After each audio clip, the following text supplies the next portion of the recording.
validation, now I validate myself. Building inner strength, putting doubt up on the shelf. No more unnecessary drama, no more wasted time. Climbing higher constantly, making my own climb. Standing on higher ground, where excellence is found. My potential knows no bounds. Raising the bar, breaking ground. My network is my net worth. Choose your company wise. Surround yourself with eagles, not with sheep in disguise. Every interaction is a reflection of my brand. Quality over quantity, that's my personal command. Standing on higher ground, where excellence is found. My potential knows no bounds. Raising the bar, breaking ground. Whoa. I'm not just living, I'm manifesting my vision. Cutting through limitations with surgical precision. My expectations are my compass, my respect is my shield. To mediocrity and chaos, I will never yield.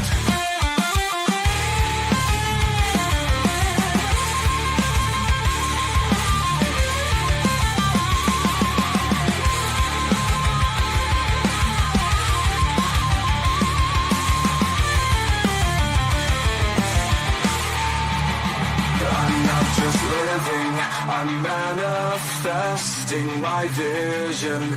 Cutting through limitations with surgical precision. My expectations are my compass, my respect is my shield. To mediocrity and chaos, I will never yield.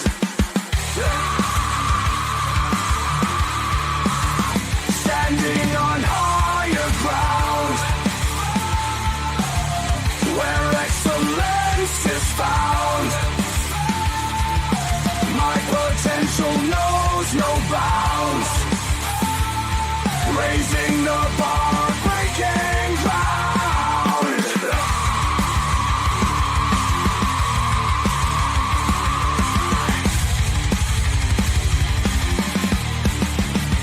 I'm not just living, I'm manifesting my vision. Cutting through limitations with surgical precision. My expectations are my compass, my respect is my shield. To mediocrity and chaos, I will never yield. How you doing, ladies and gentlemen? Welcome to This and That. I'm your host Xander, where we're talking about this, that, and everything in between. Um, we actually had a lot of wild things happening today. One of the reasons, well, quite a few reasons why we were late this afternoon. I just got to tell you, it's just been a real roller coaster today. First, we just found out over the last hour that apparently the war between United States and Iran seemed to be over. The negotiations between the United States and Iran uh, have led to the lack of nuclear weapons the world shortly thereafter the signing of the negotiation. While we understand that um, the Iran is making claims that nothing has been finalized, and that's probably because w- while everything has been discussed in the back end or behind closed doors, the true contract hasn't been signed. And until the contract is signed, nothing is official. But Donald Trump has made the claims that things are officially over between Iran and the United States, and a resolution has been made. Now, one of the things that's important about this, I'm going to be trying to squeeze this into Monday's discussion along with everything else that I was going to be talking about on Monday. because one of the things we do on Monday is discuss the things that negatively impact your ability to make, save, and invest money. Now, the wild part about what has been going on is the fact that I just finished explaining to Stephen yesterday that the volatility and the swings in the markets right now are only that way because of the geopolitical conflicts, and they're only that way because of the massive changes in the decision making process of the current president. Not necessarily because his decisions are positive or negative, but because from one important scenario to the next, he said, "Hi, how you doing? Good to see you." Um, I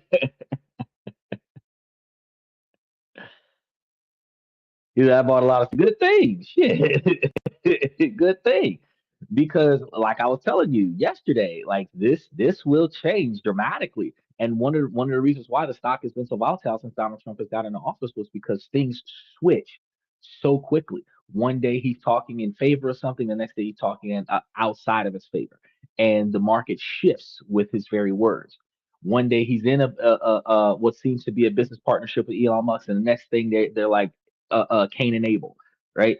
And these changes in position, whether it's nobly motivated because of new information that he found out, or if it's just based on indecisiveness, the fact is that the market is not going to be as stable as it would be in a market where a president is consistently in one direction, whether it's a positive or negative direction. If they're consistent in that direction, the market is stable in that direction. So that's one of the reasons why we were just talking about this yesterday. Like I said, if you would have been like, man, I'm going to wait until I do this, and this, and then you'd have been calling yourself trying to get stuff done in October, November. I said in February the war was going to end itself in June. I didn't know exactly when. I mean, you can only say hello so many times before I make you take a time out, buddy. But hello to you too. So I did say in February that it would resolve itself in June, and I wasn't sure if exactly which day it would happen because on a macro level, um, things weren't going the way they were supposed to be going, and I just assumed, based on the way things progress when Donald Trump is involved, that it should wrap itself up before summer, right? Basically right after school ends. That's kind of right when summer starts. And as I projected it, around about that time, that's when the war actually is claimed to be over. Now, it's not officially done because they still have to sign contracts, but allegedly, uh, Trump has called back some military attacks. Uh, I can't claim that it is in relation to what the Supreme Court and the Senate did with two different agreements, as we were just talking about in last Monday's show. But we did discuss that. I mean, allegedly, he would have less than 30 days to wrap this stuff up. And like Michael says, all it takes is one really good military strike, and I mean, it would be done. So part of the reason why we were late today. But while we do not let the sun rise without going live, we don't always start. That's why we ask you guys to like, subscribe, and then hit those notification buttons so that you know we're here. And then also go and check out the membership because I try my best to keep you guys up to date with all of the detailed information behind the scenes as it relates to all the information that we cover on the show. Um, as I mentioned, since we cover on Mondays how politics negatively impacts your ability to make, save, and invest money, this would have been a huge investment miss if you did not have any investments in at the time of this particular endeavor, which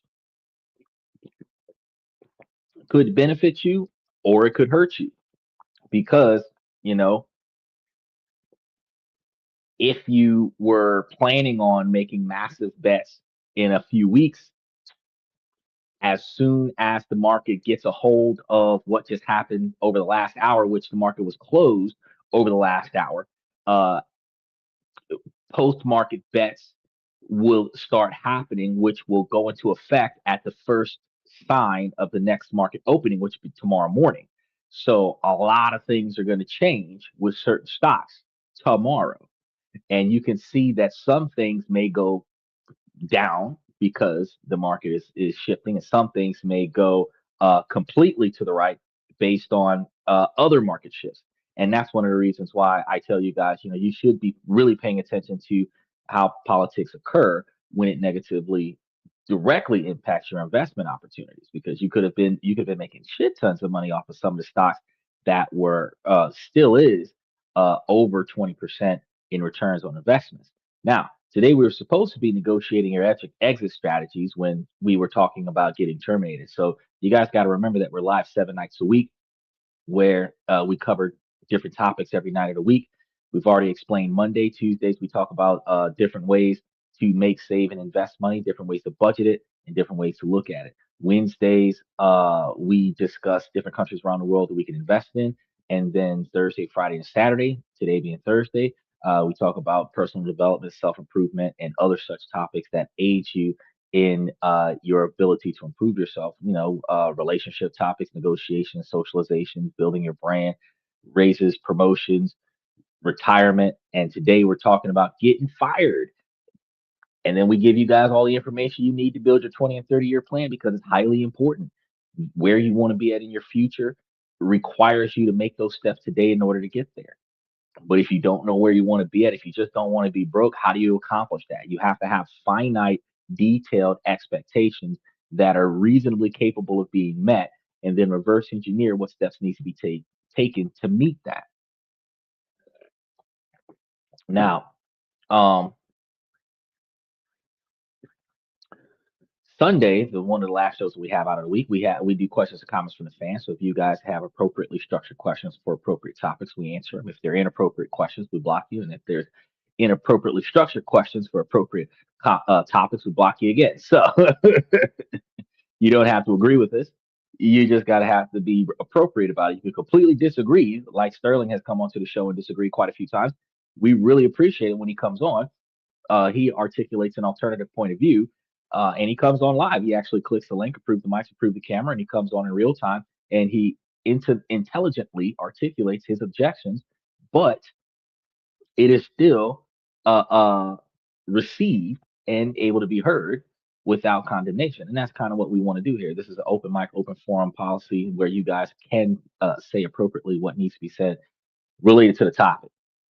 So, or on a shorthand, any strawman topic that I allow to occur. Now,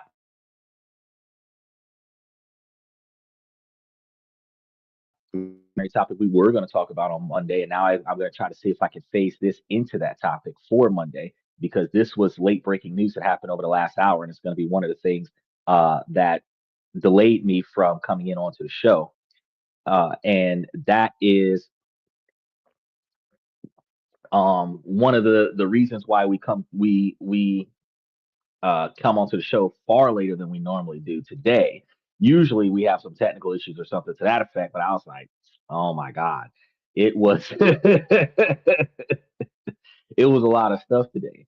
Uh, Dude was talking about a lot of things, but and I be trying to bring you guys late breaking news, but I'm not a news channel. I'm not a political advocate channel. I'm not a Republican or a Democrat channel. I'm not a left wing or right wing channel. I really only talk about how uh, geopolitical trades and geopolitical involvements directly impact your ability as the average consumer to make, save, and invest money. So when I touch on topics of politics, it is directly because it will change what's about to happen with your money. And if you were high rolling on certain stocks, or if you were delaying your investments on certain stocks due to the current political conflicts with the Strait of Hormuz, the changes that just happened over the last hour would change the way you invest tomorrow. So luckily for Stephen, he made some changes in investment ideas yesterday, because the change that just happened today would change his stocks for tomorrow. So he bought in this morning on the last line of things that would have benefited him financially right before Donald Trump's announcements that would change the way the market decisions happen tomorrow. That's how quickly this show tells you about something that happens in politics, and it actually could impact your dollars. So certain stocks that are down right now that is going to start going up, you would have gotten them cheaper yesterday than what you're going to get them tomorrow. And that's one of the reasons why we told you what we told you yesterday and what we're telling you what we're telling you today.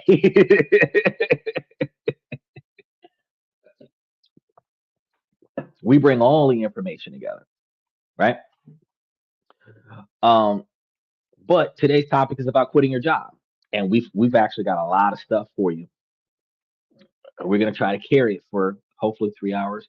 Even though we're an hour late, we're gonna try to cover it in about 3 hours. Uh, I can't cover it too close to four, but we're going to try to cover it between 2 to 3 hours. Now, think about quitting your job because quitting your job isn't just saying goodbye. It's going to be a high stakes negotiation. You guys remember that. We've talked about this last week. You're negotiating your last paycheck, your reputation, and your future opportunities. So, what if I told you that with the right playbook that you can leave any job, contract, or partnership not with a burned bridge, but with a stronger network and a better career ahead? I know a lot of people are going to be like, bullshit. You guys got to recognize first and foremost that this is going to require you not to flip tables and Austin 316 flip off your boss and pee all over the desk and punch that one person in the face that you don't like and curse out the S's. You know what I mean? Those mic drop moments where you just get off your chest all the negative things that you wanted to get off your chest as you're being drug out of the building by security. That behavior is not going to get this accomplished. But recognizing that a change in career is needed, recognizing that before they ask you to leave or because they're asking you to leave, you are willing to leave under certain conditions and you're going to negotiate this. That's the type of situation we're talking about. Now, a lot of people think leaving a job is a moment of surrender, that you have to be handed in a notice and that's it. They give you a pink slip, you're gone. And typically, back in the day, it was a pink slip. You know, you have an envelope. In that envelope is a pink piece of paper, and that pink piece of paper explains get the fuck out, right? These days, it's a text message, don't come in. It's a phone call, don't show up. You know, it's a message in an email you've been taken off the schedule. It's not an official pink slip. It's just like you no longer have any responsibilities at this business, and before you come back to work they have to talk to you in the office with upper management and all of this other things, and then have that I'm sorry to inform you conversation, right? And a lot of people believe that because this is usually catches you off guard. Because no matter how good or how bad you are at your job, a lot of people who's been there forever believe that they're either untouchable if they're not performing correctly on the job, or they believe that they're doing exceptional work that they don't deserve to be relieved. And when they're being relieved, they don't have an articulated defense because the average person doesn't log all of their performance. They don't piece together their years of benefit to the company. They do not have detailed articulations of every sacrifice that was made for the sake of the company. So all you have is over the last 3 weeks or the last 2 months, you may have come in on your days off and pulled in all this extra overtime. But that's more of a favor to you than to them because while they might have been shorthanded, you needed the money. So, you got to really think about did you really benefit the company or did y'all kind of was it like a mutual benefit when you start trying to argue you're out. But you have to understand a graceful exit isn't about being passively polite because I'm definitely not saying that you've got to kiss ass on the way out. It's a deliberate, structured process. It's about preparing, sequencing your conversations, negotiating the terms, documenting your transitions, and keeping those relationships strong long after you've left. Right now, in tonight's show, I'm going to give you a step by step guide to negotiating your exit like a pro, turning a departure into a moment of leverage where we're going to be breaking down the entire process so that you can leave cleanly, effectively, and with all of your relationships intact. Now, before we get into the playbook, let's look at a lot of minds in the minefield real quick. Most bad exits, the kind that wreck your reputation and slam doors shut, are caused by three basic mistakes. And we have to get through those first. They're completely avoidable, yet they happen all the time. The first mistake is publicly announcing your departure too early, or even worse, to the wrong person, right? The office grapevine is not your friend. When your boss hears you're leaving from someone else, you've instantly lost control of the narrative. Trust is broken before you've even had the first official conversation. And this is a classic emotional blunder. You get a new offer, you're excited or relieved, and you just have to tell a work friend. But that one chat can set off a chain reaction that puts your manager on the defensive and makes your whole exit feel like a fight. The general rule of thumb is that a strong one is, this is going to be a very strong rule of thumb. Your direct manager should be the very first person that you work with to know that you got another job or that you're leaving this one for whatever reason. I know that a lot of people under immense pressure, under a lot of stress, disappointment with raises or promotions, being overlooked, passed over, or overburdened with tasks, have that discussion on the work floor with their colleagues, considering withdrawing from the company. That declaration of low morale triggers management to seek your replacement before you even execute your own exit. And you have to understand when the company no longer has value in you, you have less leverage. If you are, for any way, shape, or form, leaving for some sort of civil injustice, if the company is aware, they can cover their tracks. However, you still have a injustice that is no longer being addressed. One, you didn't collect the evidence along the way. Most people don't. Most people don't record their conversations with their superiors. Most people don't document their engagements. Most people don't have that verbal conversation in person and then follow up with an email paper trail. If we had a talk over the phone, I take your word for it. But there's no paper trail that we had the discussion. Your word against mine is an unresolvable dispute. In the court of law, it is circumstantial at best, but it's also disregarded as hearsay. Unless your boss threatens your position from an unethical position and you have valid proof of that, there is the whatever they promised you that you didn't get in writing is not going to be supported. So you have to recognize that. The second critical error is speaking emotionally or inconsistently. Because when you finally have that talk, it's so easy to let frustration, guilt, or anger color your words. Venting about all your problems feel great in the moment, but it's a short-term release with long-term costs. Just as bad is telling different people different stories. One version for your boss, another for your team, and a third one for HR. That just breeds confusion and mistrust. The most professional exits are built on one consistent forward looking story. You need a single narrative that is calm, respectful, and focused on the future, not the past. How somebody did you dirty back in the day got nothing to do with where you're going and why you're going there today. I mean, unless, of course, there's an extreme injustice that has compromised your position in this employment, right?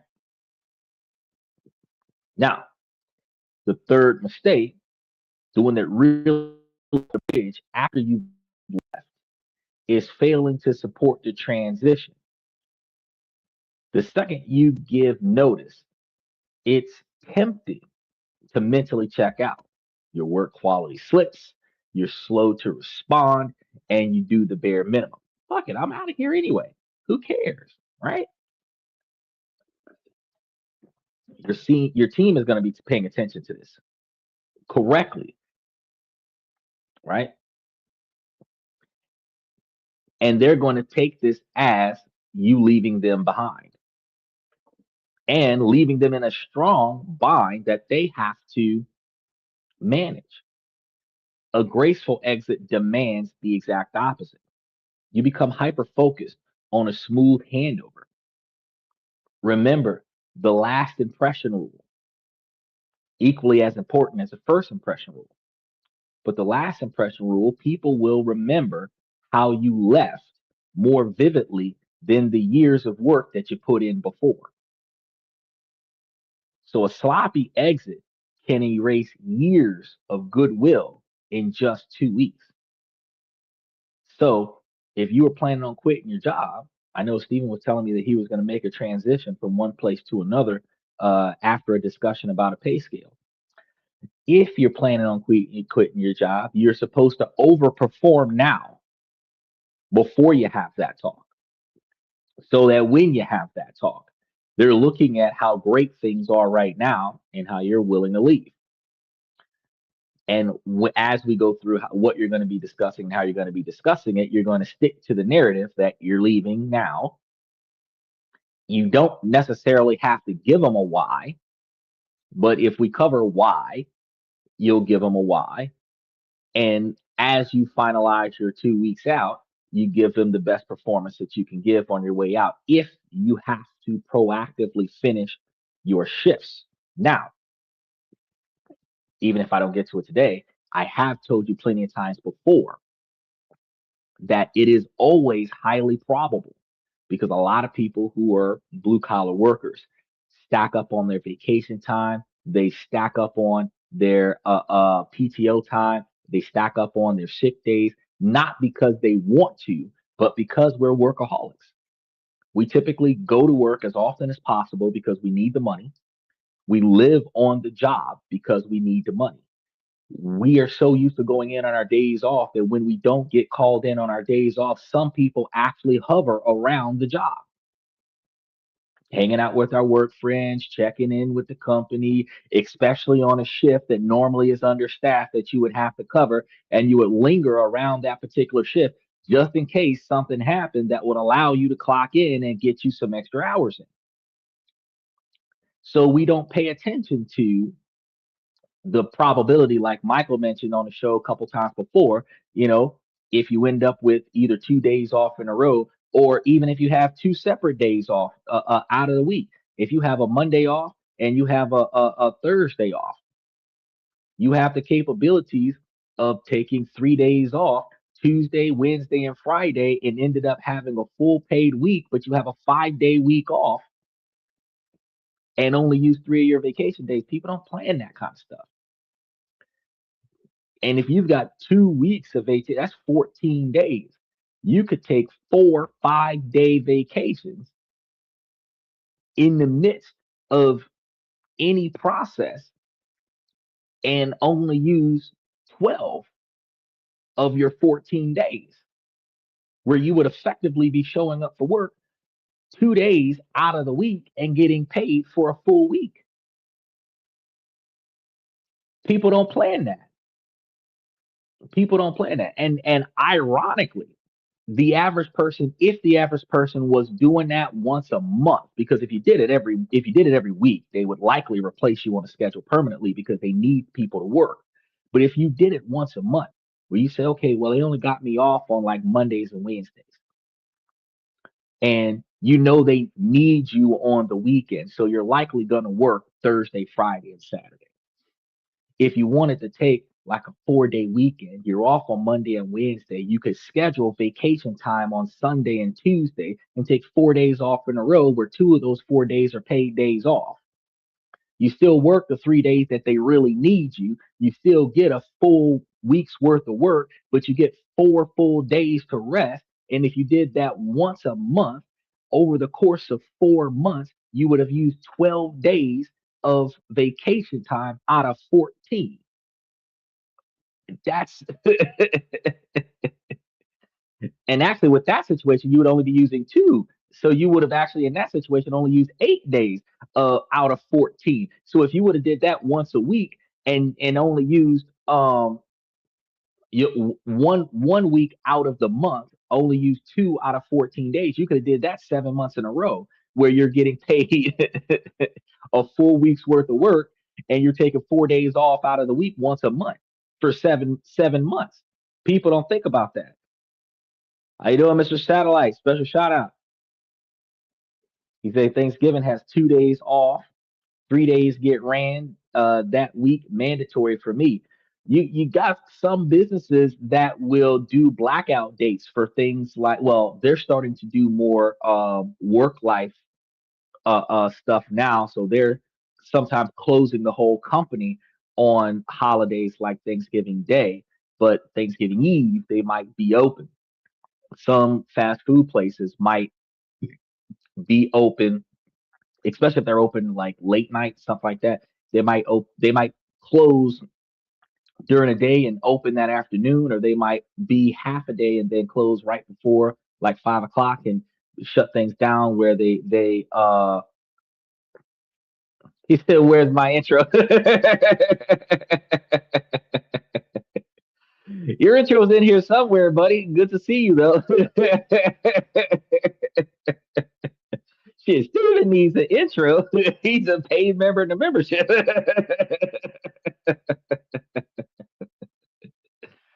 um,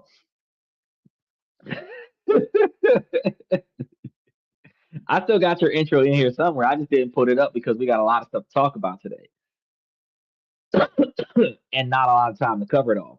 But no, they sometimes do blackout days mandatory. You got to show up for work because they have high volume, especially if it's one of those restaurants where people take time off from their office job and come to your job and actually utilize your job as part of their holiday special. Those types of jobs, like a restaurant or something like that, might have blackout dates on certain holidays and then make it mandatory for you to come in on certain days. However, they don't project those blackout dates until the month or the week of the holiday. So they don't actually come up and say, hey, in January, they say, hey, you can't take off on July 4th, or you can't take off on whatever, whatever. They give you in their company policies your requirement to give more than 2 weeks advance notice. And if you give them 3 months or 6 months or 9 months advance notice, if you tell them in January you're not coming in for Thanksgiving, or if you tell them in January that you're not coming in for Christmas of this coming year, a lot of the times they forget. But if you put in a written notice that certain things are happening on this week, uh, and you get them to acknowledge that in writing with a return email or signing your document that indicates that they approved your ability to take off for such and such day. Because what companies do that we ignore is that companies have request book. You have to ask for permission to not go to work. Fuck yeah, bullshit. But and then they make it your responsibility to cover your own shit. So they just make the schedule fuck you over, and then they make it your duty, which is their job. They make it your duty to replace yourself so that they don't have to. And if the other person doesn't show up, they make it your responsibility to cover your own shit, which that's not supposed to happen. But that's the chore that they put on a lot of people in certain companies to um get time off, entitlement time off, right? Fucked up. But here's the thing: we do it. We do it. What we do is we got to beg somebody to cover our shift. Then we have to trade shifts with them. So sometimes, like if you work a 12-hour shift, you might have to work two 12-hour shifts back to back so that you can get one 12-hour shift off. So you have 24 hours off. But if you're spending 12 of those hours sleeping, it's like not even getting a day off, right? It's crazy. We don't think about that. to schedule our PTO time. But now that me and Michael have been mentioning it over the last few weeks, that seems like one of the most effective ways to get things in. And especially if you was able to get that relaxation, almost a mini vacation, 4 days off in a row, once a month. And if you're one of those people that works 3 days on, 4 days off anyway, if you were able to get a whole week off once a month, where you could do that 4 days on and 1 day off, and then have 2 extra days off, where you're only using two of your PTO day or two of your vacation days at a time.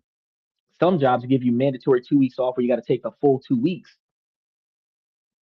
right? You got to or turn it into a paycheck. It happens at a fixed time. You either use it or get the check. A lot of people need the check. Y'all got to understand. If you're going to work, if you're going to work on your way out, one of the reasons why I was talking about that is you have to work better on your way out after you've given them your 2 week notice than what you was working when you plan on being there long term. You have to make sure that you're wrapping up all the information and providing it to other people who can take over any active clients you have, any active accounts, any projects that you were working on. You're not trying to make it harder for the job to function after you leave. You want to make it easier for them to, when you leave, so that they can remember how good you were on your way out. But if, like we discussed before, you have the capabilities to say, well, I want to put in a notice of leave. This is something you tell yourself, not the person next to you. You decide that you're going to go on all the leave that you're going to go on, ask for all the benefits that you're going to ask for, cash out on any um, assets that are being held up in the company, stock that you own, anything that's been vetted. You want to cash out on everything that you have, withdraw all the benefits that you have, and then while you're on your 3 week or 5 week vacation, with your 2 weeks off, your 7 days of PTO time, and then your 3 sick days, while you're using all of this stuff to have an extended vacation somewhere along the lines, you slide them a 2 week notice while you're already out, so that they know that after your last day of paid time off, you're not coming back to work. That's probably one of the best ways to leave the company, where you don't have to perform and you get paid to leave. Even if you're in a situation where somebody filed a complaint, you're under investigation, nobody right now. They have a lot of companies that happens where somebody says something slick to the boss, and now the boss is considering your employment. And you could have been like, man, cash me out. Cash me out just based off of the false claim. Just cash me out. And like all of your paid time in it, because since you're not at the job, right? They're not looking you in the face. You're not interacting with the complainant. You don't have to. They don't have to worry about you retaliating on the complainant, because you're requesting all this time off. If you schedule it correctly, by the time they come to a decision, you already quit. They don't even have to make a decision, even in those situations. Now, while it's unfair for somebody to make a false claim against you, it is also um, not beneficial to you to fight against certain false claims, because when you have multiple people working together to get you fired, which does happen in a lot of places, if you don't have the proper information to defend yourself, that's not true isn't enough. Two people saying the same thing is substantial evidence, even if it's not true, which ultimately puts you in a highly complicated position that they are supposed to uh, uh, do something about, but they don't. And you just got to leave the company, because I mean your reputation is going to be more important than you being right. If they document, especially here in 2026, if they document any negative information about you in their employee files upon termination, if your new employer finds your previous employer and asks them why you were let go, regardless of what you said, your previous employer can roll out a scroll of coworker complaints and be like, that's the reason why we fired him. And if those coworker complaints are very negative, harassment of any kind, biased statements of any kind, it could compromise permanently, blacklist you from being able to get a new job anywhere else. So you want to make sure that on your way out, you want to make sure throughout the duration of your stay that you are not rubbing elbows the wrong way, accidentally or intentionally, to the best of your ability. These three mistakes are going to be the root of almost every burned bridge. The good news is, with a clear strategy, you can sidestep every single one of these. The most important work of a successful exit happens before you breathe a word to anyone at your company. Now, this is going to be step zero, the step that happens before step one. It's a private prep phase. This is going to be where you lay the foundation for a calm, controlled, and confident negotiation. Rushing this step is like walking into a big meeting without reading the notes. You're just setting yourself up to fail. First, you get crystal clear on why you're leaving, right? Because, like I said before, sometimes you could be leaving just because you're leaving. And sometimes you have a legitimately detailed reason as to why you're leaving. Is it a better opportunity, a career change, a personal reason, or burnout? But write this down for yourself, right? And you have to be honest with yourself. Then you want to figure out if the reason that you're leaving is a temporary problem or a structural problem. Could this be fixed with a raise or a role change? Or is it a fundamental mismatch? This clarity is vital because you're going to be tested. Your manager might hit you with a counteroffer if they really don't want you to leave.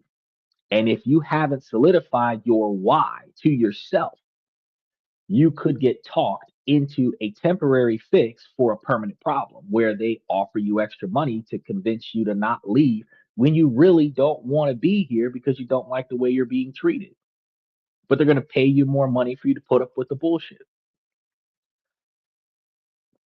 And you're only going to be in this position for about 6 months before you're back job hunting again because you really don't want to be here. Second, you have to do a thorough review of your finances and any contracts that you have with the company.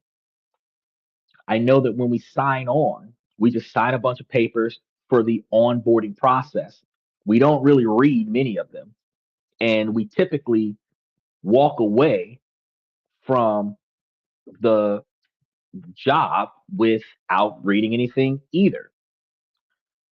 When you start contemplating that you don't like this job, you should be reading up on the bylaws, on the employee handbook, on all of the terms and conditions, on all of the documented benefits that you are entitled to versus the benefits that you have earned, and compare your work ethic to any benefits that you're entitled to and anything that you're supposed to receive. Before you even think about giving notice, you want to check the financial cushion. How much runway do you have? Even after you've cashed out on any benefits that you have with the company. Having a solid safety net is going to be your ultimate source of leverage because if you leave the job, it lets you negotiate from a position of strength, not a position of desperation. Because if you need money, they can compromise your integrity by offering you the money that you need.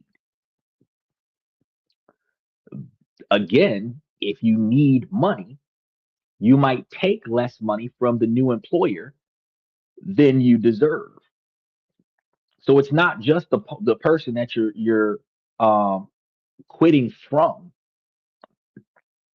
because if you don't want to be here, but they'll pay you more money to stay, they'll offer you a little bit of money in desperation, and you'll accept that because anything is better than nothing when you need more. But if you've got enough, this isn't worth my time. This isn't worth my effort. This isn't worth my value. You can clearly turn down a bad deal and find something better somewhere else.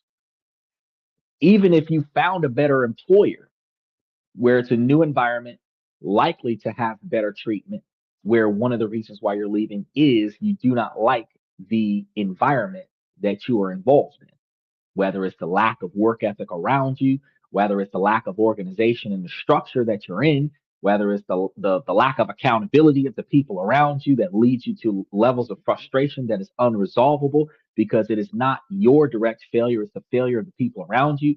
These things lead you to a highly compromised position where you have clear concerns that are not going to be addressed with a pay raise. You go to another company, they're offering you a better deal. Even if your current job price matches that deal, it's not about the money. It's about the way I'm being treated on the job. And you can't fix that. Even if you promoted me, if you have me working over the people I had a problem with, the resentment is still going to be there. See what I'm saying? If you promoted me and moved me to a different department in a different location where I'm in nowhere near contact with the people I have an issue with on a job or the way that they perform, that might be a benefit, which is why you have to really determine the why, right? Next, and this is going to be crucial, locate and read every document that you've signed with the company because I mean, a lot of times we sign stuff without reading.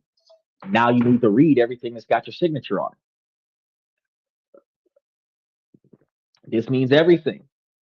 Your employment contract, any non-compete or non-solicitation agreements, because a lot of jobs give you that. Really, bro? Every everybody, you gonna do it again?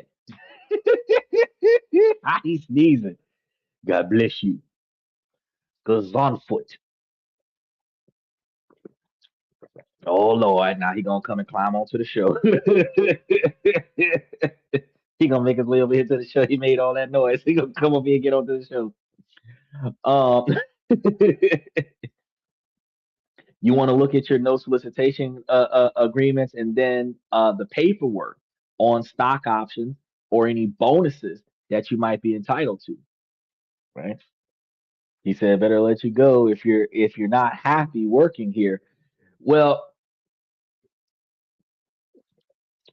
if you are quitting your job and you articulating that you're not happy before you quit your job, your boss might just work you off the schedule because they know that you're unreliable. If you are negotiating a leave where they value you as a person, but they don't treat you valuable, you're not happy on the job. If you got this job because it's something your mama made you do, or if you got this job because you're trying to impress your father, or you got this job just to make your wife shut up, and you don't really want to do this job, you do the job very well. The job really appreciates you, but you really hate this job. You're just doing it because you are being forced to do it by an external source. These are situations where they could offer you enough money to shut the fuck up and take your ass back to work. And a lot of times, if you really need the money, you'll go back to work because the only complaint is not the job, it's not the people, it's the fact I didn't want to do this in the first place.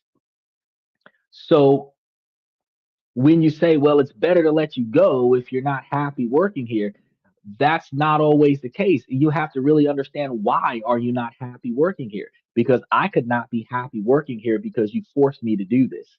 You as a family or friend forced me to come to this job, right? I could not be happy with the job because of my coworkers. Their underperformance puts immense pressure on me to perform.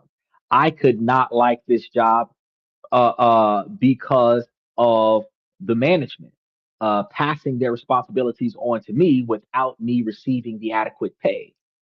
I could not like the job because of the customer service position that I have, where customers are very disrespectful to the employees. There's a lot of reasons why you don't like the job, but some of the reasons why, and this answers your question, you say, then why stay? Some of the reasons why you don't like the job can be rectified if I am in a position where the employees that I'm working with are underperforming.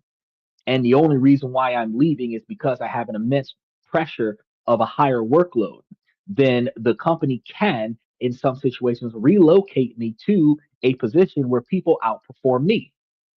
I'm an overachiever. Put me on a shift with a bunch of overachievers.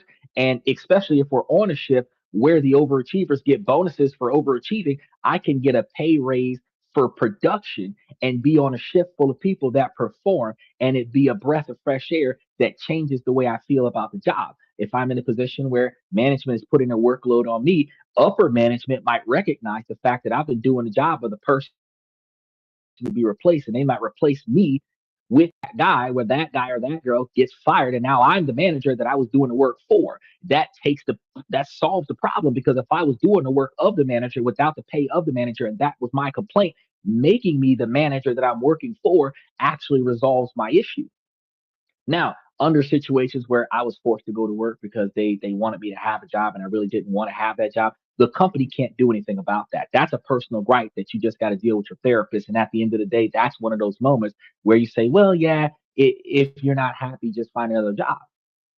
But a lot of the times, people stay on jobs that they get jobs that they don't like because it is the easiest job to qualify for, because of the money that they need to sustain their standard of living. And while they hate that job, they love the money they're making from that job because it provides them with mental relief from the financial stress that they have at home. Now, why stay on a job if you don't like it? Because you can't afford to work somewhere else. Because based on your skill set, this is what you qualify for. But based on your personal desire, you'll wish you were doing something else. That would be why you stay on the job. You see, if you're unhappy, it rubs out onto other employees. Yes, as heavy levels of resentment. And most people don't know how to shut the fuck up. So what'll happen is that a lot of the times people will troll social media and exploit a lot of their resentment on social media. And that's modern times.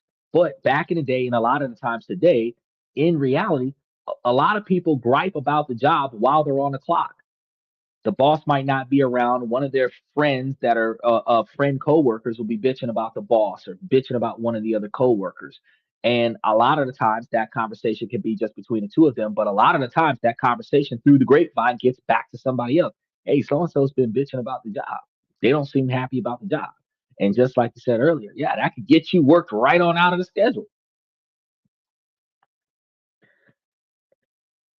You gotta know why you're leaving, and if why you're leaving can be fixed so that you can stay.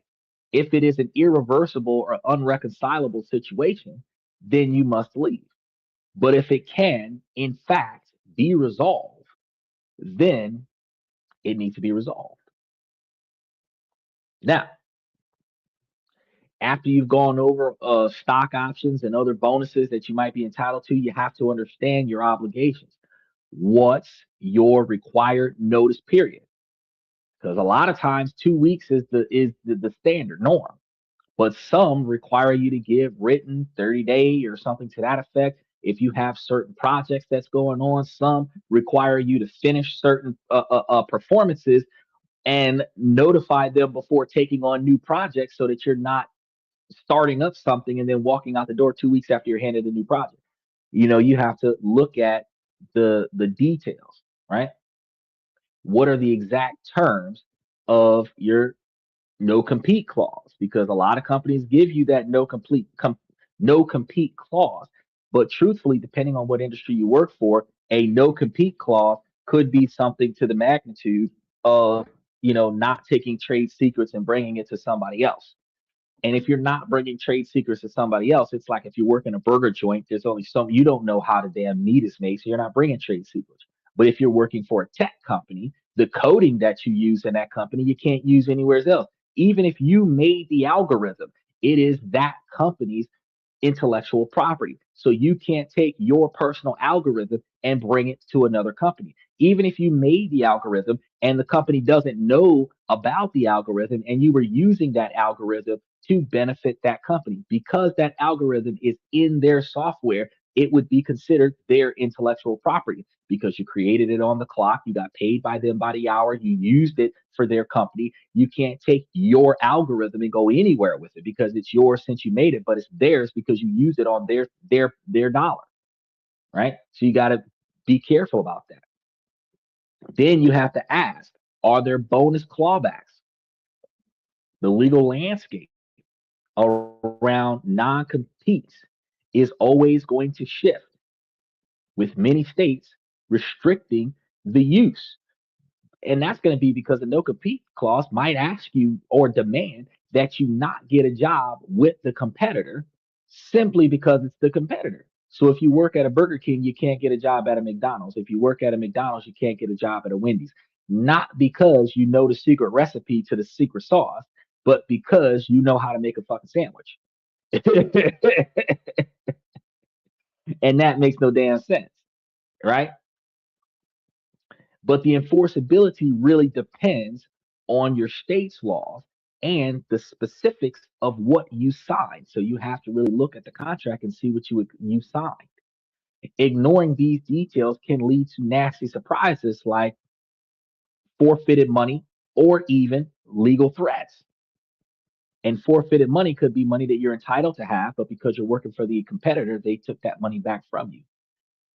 If you're working for the competitor and they know that you're working for the competitor, like if you leave a law firm and go work with the competitor and they find out that you're representing the competitor, you could potentially have, if you have trade secrets that you've adapted to your work skills and you're using those trade secrets in another company, you could have people do a cease and desist and legal action for that particular type of behavior.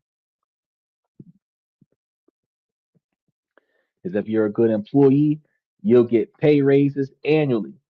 And if your management sees abilities in you, you will get promoted. That is not true.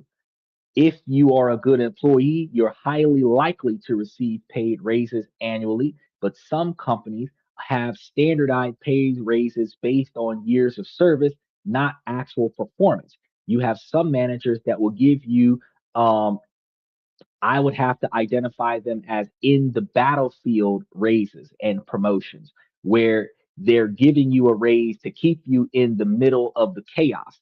They will promote you in the field to replace a manager that was fired during a rush. You didn't have to necessarily earn the job. You are capable of performing the job, and they don't have anybody else to do the job, so they gave it to you, right? This is one of those situations where the general manager got escorted off of the premises in handcuffs because of a personal issue that has nothing to do with the job. They don't have another general manager that can take over. They give you the keys to the store. That's you just became the acting general manager until they can figure out what they're going to do next. It might take them a few weeks to a couple of months to put in somebody else, but the fact is that that doesn't always mean that you're good at what you do, that you're going to get annual raises. You have certain jobs that only pay you a few cents above minimum wage. They might have gave you a $5 raise one time before, and they're not going to give you another raise until minimum wage catches up with your raises. And you're doing an excellent job for 3, 5, 7 years, but they're not going to give you another raise, right? So they can see abilities in you. You're not going to get promoted. You could get passed over for a promotion because your boss favors somebody else on a personal level. Right? I'm gonna give my homeboys a promotion before I give these other people promotions based on their skill set. Right? So that's not always the case.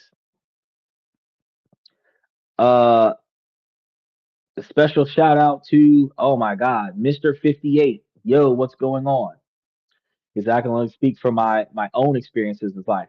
Well, Michael, you're thinking about, because you're in your 70s. When you were 20, that was about 50 something years ago. And 50 something years ago, yes, you are correct. They were giving you merit. They were giving you raises based on your work ethic. They were giving you promotions based on your work ethic. But 50 something years ago, Michael, they would give you a pension. If you work for the company for 20 years, you'd get a gold watch. You would get a big ass paycheck. You would be getting paid to stay at home. They would have a whole goodbye party for you. If you survive 20 years on any job, they would give you a retirement scenario where you could quit the job with honors like retiring out of the military and be respected as a veteran in the field. If you postponed your retirement where you worked on the job for 30 or 40 years instead of leaving after that first 20, they might give you an even better watch and a gold pin and a bigger severance package so that when you leave, because you were the best of the best for the last 4 decades, right? Sage wisdom. Employers had so much respect for their employees 50 years ago. Today, you see how the little girls over here dropping it like it's hot in damn graduation, doing stripper moves on stage for graduation. These folks don't have respect for themselves, much less respect for anybody else. So if a person with managerial authority got a friend of theirs that work up under them, they might promote that person over you just because they know that guy. You might have a store manager that hired their best friend's kid. That kid might get promoted over you because they're related to the person that they're promoting, or they're promoting the person that they're friends with. They're related to the person that they're friends with. So you could be an excellent worker and you could get over for reasons. It doesn't always happen, but because it does happen, it today in 2026, the situation has gotten so dirty and so corrupt that it's not likely uh uh uh gonna work out that way where you could be the best employee in the world and there could be situations where they don't show you any reciprocation on that. It says no raises, no work, but you cannot lower your work ethic because they're not giving you the capital that you expect to get. That will qualify you for termination for lack of performance. That resentment is supposed to be discussed with upper management or human resources about why you're not getting compensated what you believe you should be compensated on. But it should not be a complaint. Oh, I feel like I deserve X, Y, and Z. Why aren't you giving me this? It should come from a position of I would like to rediscuss the terms and conditions of my employment. I would like to articulate my value in the company so that you can recognize and pay attention to at this current point in time exactly how much I benefit the company. And then based on the current market averages, this is what people in my position normally would get paid, which is far more than what I'm currently getting paid. And I'm asking for a pay increase of X, Y, and Z magnitude with X, Y, and Z benefits outside of capital gains to show support towards the company's value and my ability to perform, which is completely different. And why the fuck you didn't give me a full raise? Why you only gave me a half raise? Fuck this job. I'm out. That's a completely different addressal. Steven said, hard work is rewarded with more hard work. You ain't lying about that. Uh, and the bi-yearly 3 slice pizza and warm Pepsi. Look, he said bi-weekly 3 slices of pizza. They don't always give you 3 slices of pizza. Sometimes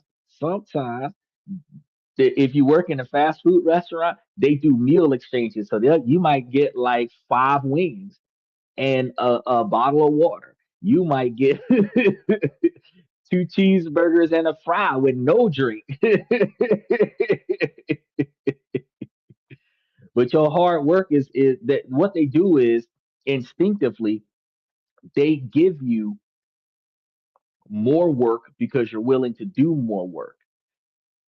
And one of the reasons why it is done instinctively is because the manager has a responsibility to delegate the work to a magnitude where the work gets done.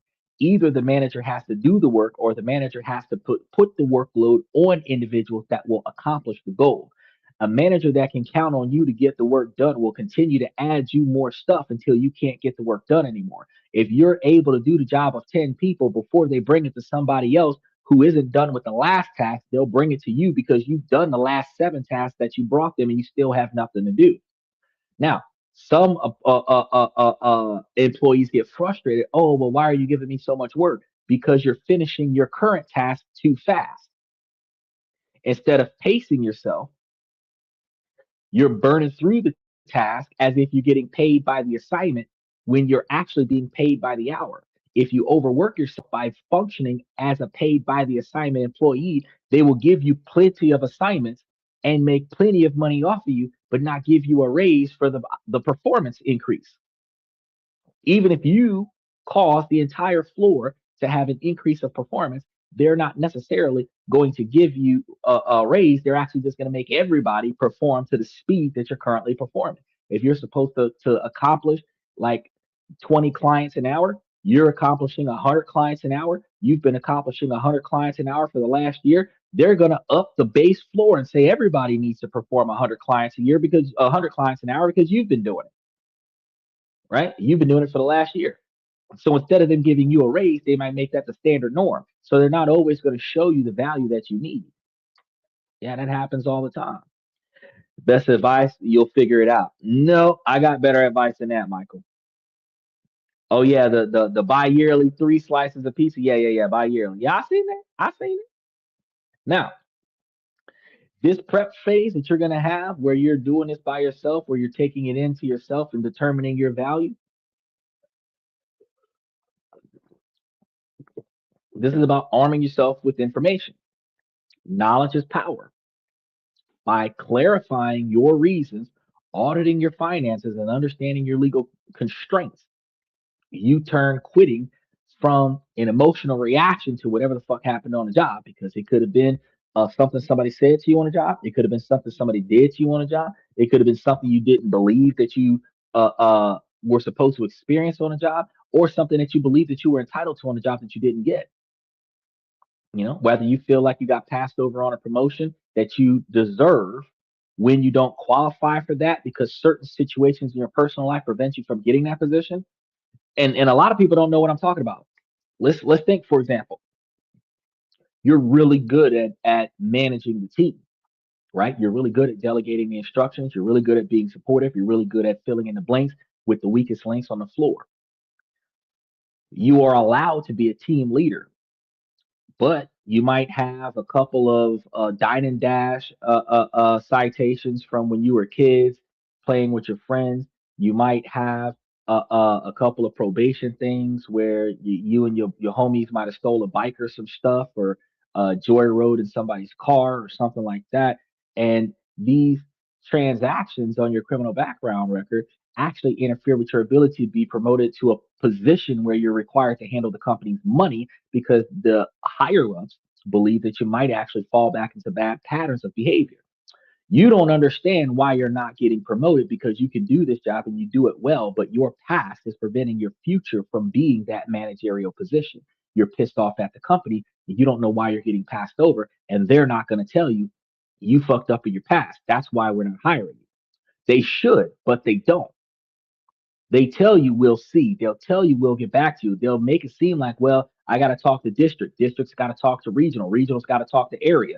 District, regional, and your current store manager will be in your store at the same time, having a massive meeting of great importance. And when you try to walk into that meeting when all 3 or 4 people are there, you might have them dismiss you and say, hey, let's finish. We'll talk to you as soon as we finish this meeting. And then while you're on the floor taking care of customers, they'll sneak out the back door. As soon as you go to take a break to go talk to them, everybody left. They never give you a response. It leaves you resentful. It leaves you highly pissed off. But the reason why they're not giving you the raise is because your background doesn't qualify for it. Your skill set does, but your background doesn't qualify for it. Let's take another scenario. Let's take another scenario. You're working in a company that handles a lot of money, but you've got a bunch of credit card debt. Your credit scores are 400. You got a lot of charge offs. You can't manage your own personal life. That's why you got this job, so that you can get your finances together. One of the criteria of this particular position in the job that you're working for might be that you show that you can manage large quantities of money. Well, if they do a credit check and you can't manage your own personal finances, how the fuck can you manage this business's finances? You don't qualify for the position. You do it well. Your skill set would handle that title, but your financial history shows that you can't do it because you can't balance your own fucking life, right? The boss isn't going to say, oh, your credit score sucks, so I can't give you a promotion, right? But really, the fact is that your credit score sucks, so they can't give you the promotion. You're financially challenged, and that makes you high risk where you might steal money out of the safe to pay your debts. So they're not going to give you the promotion. They're not going to tell you that. and you don't understand why you're not getting that promotion. So it's not a situation where you'll figure it out. A lot of the times your resentment is going to be the fact that you've reached a glass ceiling where you don't know why you can't go up any further, but you can't go up any further. And now you have to make one of two choices: make peace with where you at right now, or move to another place that allows you to move up. But you have to determine if you can move up. Is there something in your past that disqualifies you from going any further? Because if you quit this job and go work for another job and they have the same criteria, you're still not going to qualify for moving up. Yeah, they might pay you 50 cents more than what this job is paying you, but you're still not going to get that higher position. I had a client that I was working with. Real quick, guy isn't a social person. He's working on a job that's based on networking. He needs a managerial position in order for him to get his citizenship. He does not network with the bosses over the bosses that hire him. He has a time limit on his job where if he doesn't get promoted within a certain period of time, that he automatically gets fired. And the only secondary option to getting fired is being railroaded into a back office position that has no benefits. He needs the front office position to maintain his citizenship. But he waits until 3 months before his final review to start trying to figure out how he can get himself into the position of a manager. If you don't figure out what you need to succeed and start proactively putting forth the effort to get there, your time is going to run out and then you're going to get passed over. Dude's pissed off because his review likely not going to go the way he wants it to go. He's likely going to fall into that back office job. He's likely not going to like that back office job. He's likely going to have to start over his citizenship documentation because he's in a different role than what's on his visa. And that's going to delay his ability to get citizenship for 1 to 5 years. But he wasted 5 years because he didn't want that leadership position when that leadership position was the catalyst to his success in his visa. So I can hate that leadership position, but that's what the hell I'm going to get because that's what I need to be successful. That's why I got to tell. It's one of those things that people got to think about. Now, by clarifying your reasons, auditing your finances, and understanding your legal constraints, you're going to be able to uh, turn quitting from an emotional reaction into a strategic move. You're going to walk into the conversation with your manager, not with anxiety, but with a clear head and a firm grasp of your position. And this is the unseen work that makes a graceful exit possible. One of the other things that you're going to benefit from this is that you should be able to practice articulating your concerns. You can't write a whole script as to what you're going to say and how you're going to say it or whatever the case may be, but you can evaluate certain concerns that you have that should be projected. And these concerns are not being properly articulated if you don't prepare for them. Just like with a public speaking class, you organize your outline of some of the things that you're supposed to talk about during the time limit that you have. Because even when you're talking about getting fired or quitting, you don't have all day. They might give you 30 minutes. They might give you an hour. They might give you 15 to 20 minutes if they don't want to hear it. During the time limit that they give you to articulate your concerns, unless you're drafting all of this stuff on a long winded email, where they're not required to read everything you have to say, they can skim through it and see I'm resigning or withdrawing from the company and ignore everything you said and say, okay, you're fired. So you have to keep them involved in your discussion when you're talking to them by continuously touching on points that matter to them, right? So once your private prep is done, it's time to shift from defense to offense.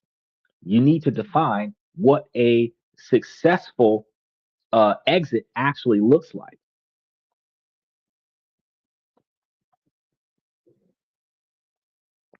If you don't define your win in advance, you'll be forced to take whatever you're given. Quitting isn't just leaving, it's a negotiation over time, over money, over your reputation. Your strategy needs clear goals for all three of these. So let's break them down. You want to grab a piece of paper, write down your goals for the exit. This is going to be your personal exit brief. First things first, your reputation. This is king. And this is going to be the most valuable long term asset that you can sustain on your way out of the company. Because if you're leaving for bad reputational reasons, you want to make sure that this is suppressed on your way out. And like I said before, if you have complaints from your colleagues, and that's grounds for employers to determine an investigation of your removal of the company, instead of allowing that to resolve itself, reputational preservation, you may offer to resign without them having to investigate, which prevents them from that employee complaints of any kind is the grounds for your removal. Because typically with what happens with these complaints is one or two favorite people to the boss goes and tells the boss you said or did something that you're not supposed to do, and that triggers a mandatory investigation. During that mandatory investigation, you are not allowed to work in the company. They will contact you and inform you that you can't come to work while they're investigating X, Y, and Z, A, B, and C. You can wait that out. You can gather your evidence. You can try to prove that what was said about you was false. You're going to always hold resentment towards your coworkers for what they said about you, whether it's true or not. You're going to hold resentment towards your employer for taking action against you, especially if what was said wasn't true. And everybody's going to look at you differently. So your relationship with your company has been compromised as soon as they ask you to take time off because of an employee complaint about you. Now, reputation preservation, they ask you to take a few days off. You've got a couple of days already scheduled off. You might decide, like I said earlier, to trigger certain vacation times, certain sick days, certain PTO times, and max all of that stuff out while they're doing their investigation. You're just going to use all of your benefits right now so that you've got plenty of time for them to work on whatever it is that they're going to work on. And then as soon as they trigger all of your benefits. You can notify them in that moment. You don't even have to finish your investigation. By the time uh, uh, uh, my paid time off is up, I will just no longer come back to the company. You can provide that to them in writing that you're resigning for personal reasons, and you set your resignation date for the day after your last paid time off that's already been scheduled. If there's a complaint about you and they have to build evidence to fire you and you're willing to quit, they're likely to communicate and negotiate with you how to use what you're entitled to because you haven't gotten fired yet. So your benefits are still usable. And if you're willing to gracefully remove yourself based on the circumstances, just like a president that offers to resign instead of being impeached, just like a governor that steps down without being proven guilty for any type of illegal activities, if you volunteer to quit because something negative was said about you, where they don't have to investigate and prove what happened, they're likely to cooperate with your ability to voluntarily remove yourself from the position and then not talk about the fact that you left and why you left. But if you allow them to finish what they started, they will have clear and convincing evidence as to why you left. And that can transfer on from company to company, especially in modern 2026, because everybody's employment is digital now and everybody's work file is digital now. And human resources in one company can easily release an employee work file to another employee. There are some confidentialities about the certain situations, but your performance is your performance. That's not confidential. If you were disrespectful, if you were hostile, if you were confrontational, like that could be transferred over. If you stole from the company, that could be transferred over to another company, right? So with your reputation, what do you want your manager, your team, and your network to say about you after you're gone? Your main goal here is to protect and even enhance your professional reputation. I was working on a job one time. The motherfuckers called me goddamn Batman. They were like, this motherfucker is the Bruce Wayne of the company because I don't know where the hell he comes from, but this some bitch swoop in right when the shit hits the fan, fixes all the problems, and dips out. No lie. I was the one. And this is because, like I told you guys before, my mama raised a slave, but she raised me. So I worked on certain jobs, manual labor, blue collar jobs, where your effort was everything, right? It didn't always come with bonuses, but it came with certain unspoken privileges. I could make my own schedule. Now, a lot of people figure, oh, that's nothing. Oh, that's everything. Because I can be the spinal cord of the company and still come to work whenever I feel like it. Because if my schedule says volume on every day of the week, like and I mean volume, literally, there's a V on the calendar, not a start and a stop time, just a V. I know when volume is. The only people who know when volume is the people who are watching the market for the company. I'll show up an hour before it gets busy. Clock in 30 minutes before it gets busy. Before somebody complains about me being on a clock, it's busy. They don't have enough people to support the business, and I'm pushing them through the business and keeping their speed of service down.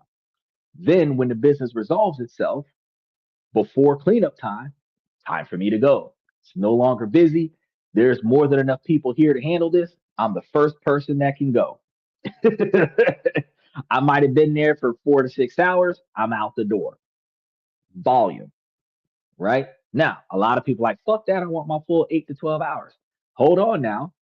If I did volume in the morning and I still work night shift, I had a 6 hour morning and an 8 hour night shift. I just did 12 hours.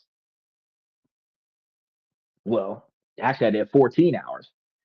And if you consider paid breaks that were supposed to be in there, almost 16 hours, right? Volume. Because I am the skeleton crew, but I came in and worked half a shift for the morning crew, right? I'm able to lock in guaranteed 3 days a week or 4 days a week, cover my 40 to 60 hours, and have the rest of the week off. Or if I really wanted to make a bunch of overtime, work the rest of the week because payroll might have started on Wednesday and I'm already at 72 hours by Friday, literally. Or in some situations, I'm at 72 hours by Saturday, but I still got Sunday, Monday, and Tuesday that I got to work. I'm scheduled to be there, right? So you got to understand, what is your reputation with your company? So this means being seen as professional, organized, and very supportive.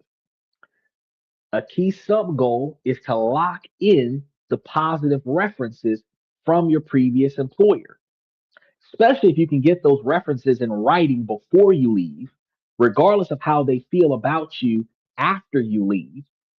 You can take those written referrals of positive statements from your previous employers and include them in your application with your resume, and they don't even have to contact the previous employer because they have a letterhead from your company with your employer's name on it that says, hey, this person's a good person. It's almost like, Stephen, when you were doing those scholarships, and some of those scholarships asked you to provide referrals where you have to get like the dean or a good teacher or a community service worker or somebody like that to say something positive about you in order for you to get that grant or that scholarship. Those referrals where you're doing good deeds for people, you're helping somebody out, you're doing an internship, your teacher's aide, you're helping out your teacher, whatever the case may be. Hey, I was thinking about doing X, Y, and Z. Can you give me like a good, like generic referral, like speak highly about me? And they write that referral. If that referral isn't a a niche referral where it's tuned directly to a specific grant or scholarship, you can recycle that referral. Oh, Steven's a very hard worker. He's very dedicated. He's very motivated. He comes in early. He stays late. He's very meticulous about his organizational skills. He's very detailed about his notes. This, that, and third traits about you that is universal for everything that you ask for.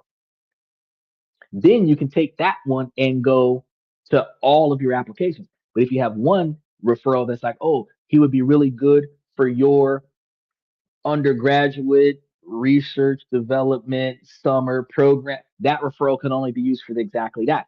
But if you get a standard referral that's based on generic skill sets that you have that are universal to everything that you ask for, these referrals can be recycled.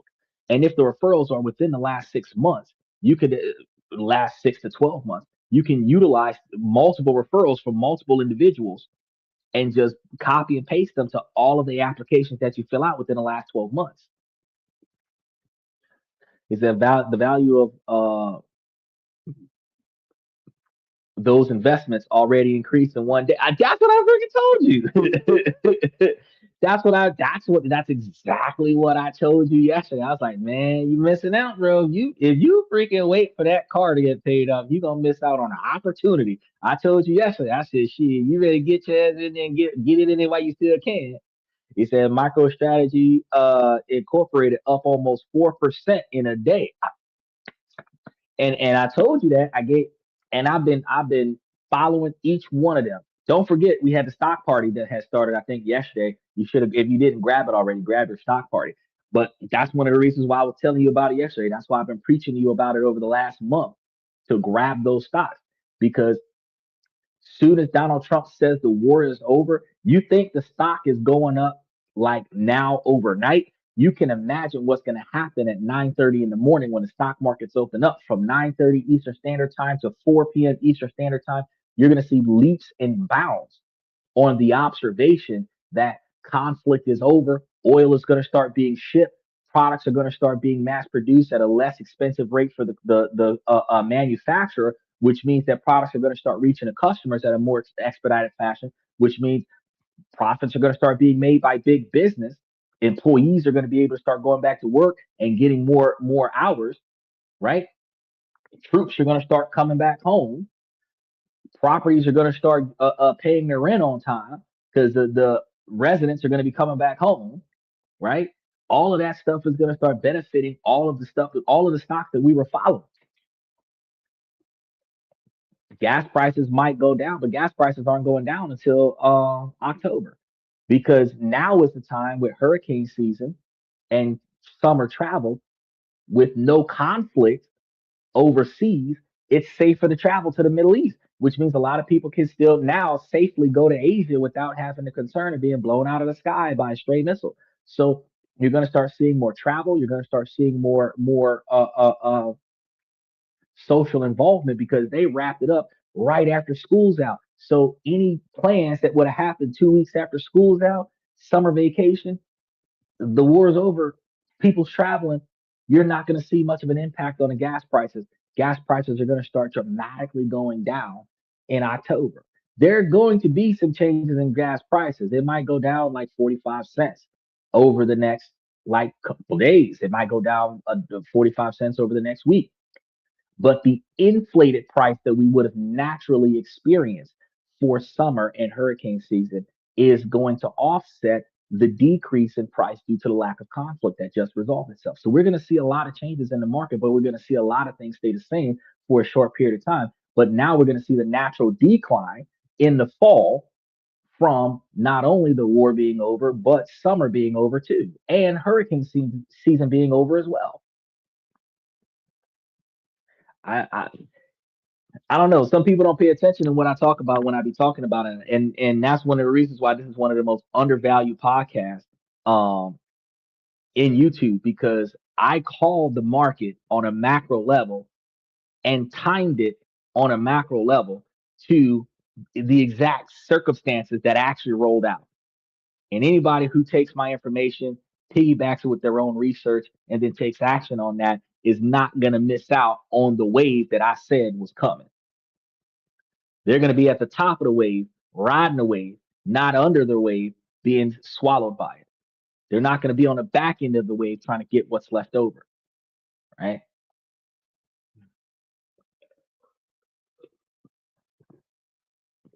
So I'm actually very excited about this. Now, another thing you're going to ask yourself, who are the people that you want in your corner for years to come after you leave the previous company? Your exit strategy has to keep those relationships strong. You want to think of it as the two-door test. Every move you make should keep the door open to this network and the door open in your next opportunity. Okay. The second thing you want to pay attention to is your money. This is going to be a concrete part of your negotiation. What are you entitled to? And what could you potentially negotiate? Your goals here need to be specific. You need to secure all owned compensation, all everything that they owe you, everything you're entitled to, including your last paycheck, any unused paid time off. I keep telling you about how to cash that in some way, shape, or form. You want to check your state and your company's policies about this, but before they officially take you off the payroll, you want to make sure that you utilize these things and any earned commissions or bonuses that you are entitled to before your termination date, where you could sometimes negotiate the delay of your termination date to receive, even though you're taken off the schedule, the day of your termination date could be pushed back to receive all of those bonuses that you're entitled to. Beyond that, is severance a possibility? You got to see that because severance in most companies is common in layoffs, but it is not unheard of to voluntarily uh, uh, resign, especially for seniors or long tenured roles where the company really wants a smooth transition. You're too old for this. Your physical condition can't support this shit anymore. You've got situations where you're in a highly stressful environment, not because of your colleagues, because that is the job, like a freaking police officer or a soldier or something to that effect, firefighter. And the mental stress requires you to retire because you no longer have the mental capacity to function on the job the way you need to, the way you would like to function on a job. You know how John Cena retired because he was one step slower than the next generation? You know, the fact is, you recognize that even though everyone wants you to stay, you can't stay. Voluntary resignations, right? It's often a long shot, but worth knowing if it is an option. Don't just think cash.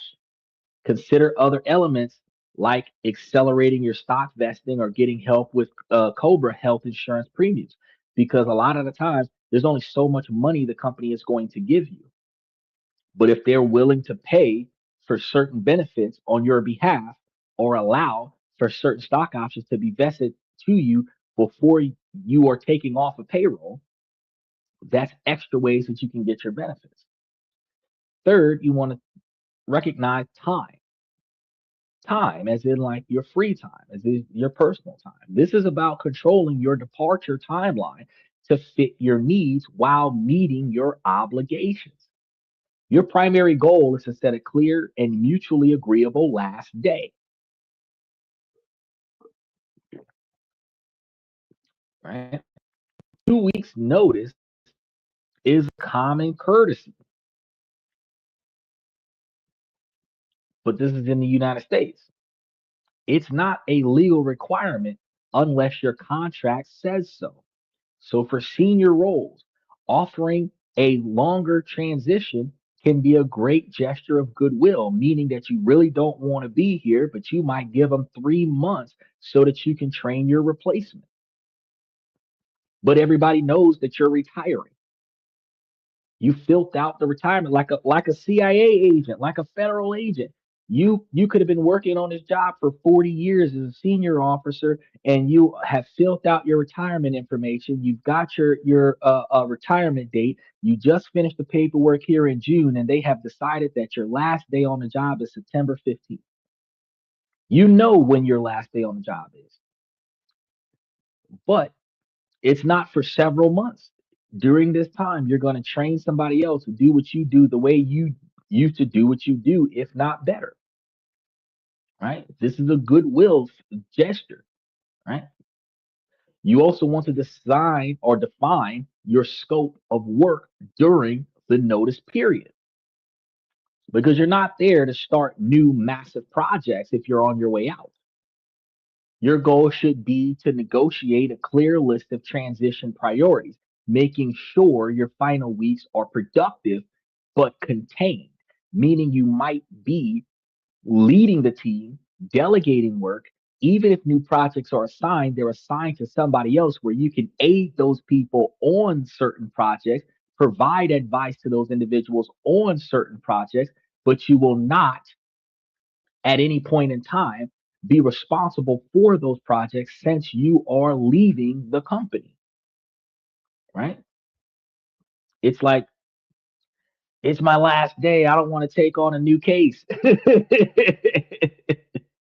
right? By putting these objectives in order in advance for your reputation, your money, and your timelines, you create a scorecard for your exit.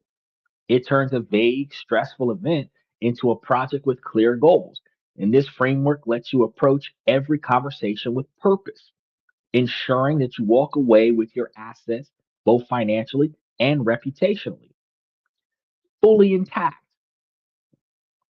Not a lot of people consider on their way out, especially less prestigious jobs. Now, a great exit negotiation isn't just about what you want, it's about understanding what everyone else needs. The key to not burning a bridge is a simple shift in mindset. You go from thinking, I'm leaving, to I'm here to help you manage this transition that I have created. This problem solving approach starts with mapping your stakeholders and figuring out what they care about. Your departure causes ripples, and each person it hits has different concerns. Your job is to anticipate them and get ahead of them. Let's look at some key players. First, your district manager. What's their biggest worry? Almost always, it's continuity. You leaving creates a hole, disrupts projects, and adds a hire for a replacement to their to do list. The risk for them is operational chaos. So, what they need from you is a plan for a smooth transition. They need to know projects won't be dropped and knowledge will be transferred. Your ability to reduce this risk for them is your best tool for keeping that relationship strong. I had a manager that I had worked for in one company, right? And again, I was the Batman of the company. Like I swooped in, I covered a shift, and I swooped back out.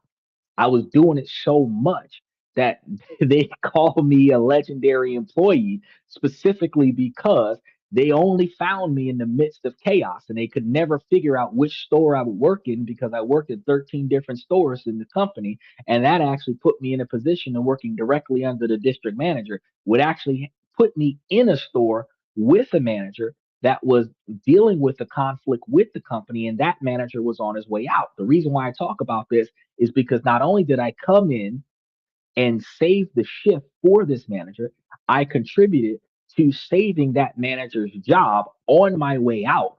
And then he left the company anyway, shortly thereafter. But when I left the company and went to a different company, guess who was the manager of the new company? The guy I worked for at the other company. Because I put in the effort to benefit him in his transition without even knowing it. In the future, he put in effort to transition me in to his new position, building bridges in places that I didn't know I needed bridges, right? Next, your colleagues and direct reports.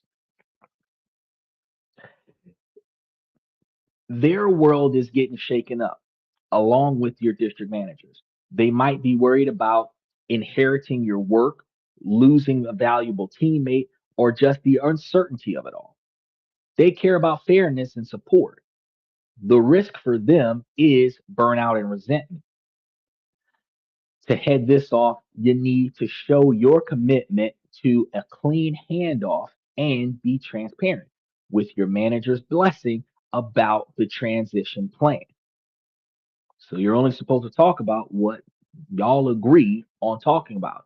I'm going to help you guys with X, Y, and Z projects on my way out. We're going to get this done. That way, when I leave, you don't have anything to do. Whatever new information they put on you is going to be stuff that I have nothing to do with. But I'm going to help you clean up everything that was here while I was here. All right. That doesn't discuss what benefits I get on the way out, like how my bosses are treating me while I'm leaving. It's just talking to your colleagues and coworkers about what you're going to do for them on your way out so that they understand how this dynamic will affect them. Then there's going to be human resources because HR is all about process and liability.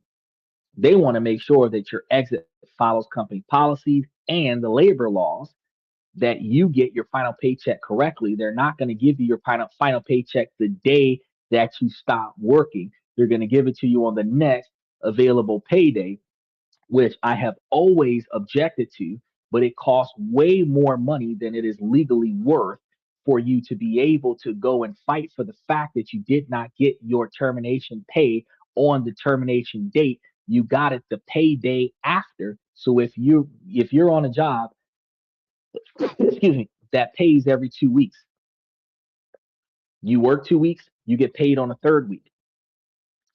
If you work week one and stop working at the end of week one, you have a second work week and then the third week of pay, which means you don't get paid within 72 hours of termination. You get paid 2 weeks later on the scheduled payday. A lot of employers will do that because the time it takes for legal action to resolve the fact that they made you wait 2 extra weeks for your paycheck, the argument is, but he got paid, right? Now, with the right lawyer and the right quantity of money, you can argue the pay with interest, but the legal fees that you would be owing for a small claims litigation for the delay in your pay for 10 days might not be worth the hassle, which is why big business gets away with it. Negotiating your out, that's going to be very important. But their goal is going to be the company is protected from any legal claims if possible. The risk for them is a procedural mistake or a messy departure. Now, you can meet their needs by being organized, professional, and responsive to their paperwork requests. Finally, considering your clients or external partners, if you have any, depending on what job you work for. Their main concern is going to be stability. They have a relationship with you more than they have a relationship with the company. And your departure introduces a lot of high risks to their relationship with your company. They want to know that their needs will still be met by the company that you're no longer employed in. In coordination with your manager, your job is to help craft a message that reassures them and smoothly introduces them to their new points of contact in the company. You can't always quit and take your clients with you. That's part of the no competition clause. When you quit, you more often than not, you leave your clients with the company that you were employed at the time that you established those clients. Even if you started your own business from the ground up, part of your no competition clause is that you're not supposed to directly compete with your previous employer. You can't just work in a law firm and then start up your own firm in competition of your previous employer. Now, if you worked in a law firm in, say, slip and falls, and then you go into another field of, say, car accidents, not necessarily the same thing. You might work in the public defender's office and decide to go into private practice. Not the same, right? You might work as a paralegal for a prosecutor and then decide to go into criminal defense. Not the same, right? So you got to pay attention to these things. For each of the stakeholders, you want to ask yourself three questions. What does this person care about most right now? What risk does my leaving create for them? And what can I do to reduce that risk and support them? I know a lot of people feel like, fuck this shit, I'm out. But no, you got to realize that this is very important. The stakeholder map is the strategic foundation for every conversation that you're about to have. It lets you frame your departure not as a problem that you're causing, but as a challenge that you're helping everyone solve. With your prep work done and stakeholders mapped out, it's time for your story to get straight, right? The exit narrative is the consistent official reason that you'll give for leaving. It's a vital tool for controlling the conversation. You want to stop the gossip and frame your decision in the best possible light for both yourself and the company. A strong exit narrative follows four golden rules. It's going to be brief, it's going to be positive or at least neutral and future oriented. And it's also going to be honest without oversharing. If you have a brief, your reason for leaving shouldn't be very long and it shouldn't be a complicated story. It needs to be a concise statement. The more you say, the more you invite questions and debate. You want to think headlines, not essays. If it's going to be positive or neutral, no matter how you feel, the public narrative should never be negative. Avoid any language that sounds like you're criticizing the company or complaining. No backhanded compliments, no sly remarks, no zingers. Venting might feel good for a second, but it leaves behind a toxic impression that will follow you through your negotiation, through your exit, and a lot of times into your new employment, especially because these days everybody is interconnected. Your last employer might be social media buddies with your next employer. Your last employer might hashtag how much they did not like the way you behaved on the job. That social media post might be scanned by your new employer. They find you and they be like, "Oh, I already know about you. That's okay. We're not hiring." Right? The goal is to look like you're moving towards something better, not just running away from something bad. And when you're moving towards something better, it is not something better and more efficient like your current employment is not satisfactory. It is a self improvement, self development, self enhancing scenario that you chose to undertake that this employment is a pivot from, not less valuable, right? Now, future orient. Oh, and then there's another thing, real quick, that I want to talk about real quick. There's the understanding that a lot of the times you might have a situation where you could be leaving on bad terms.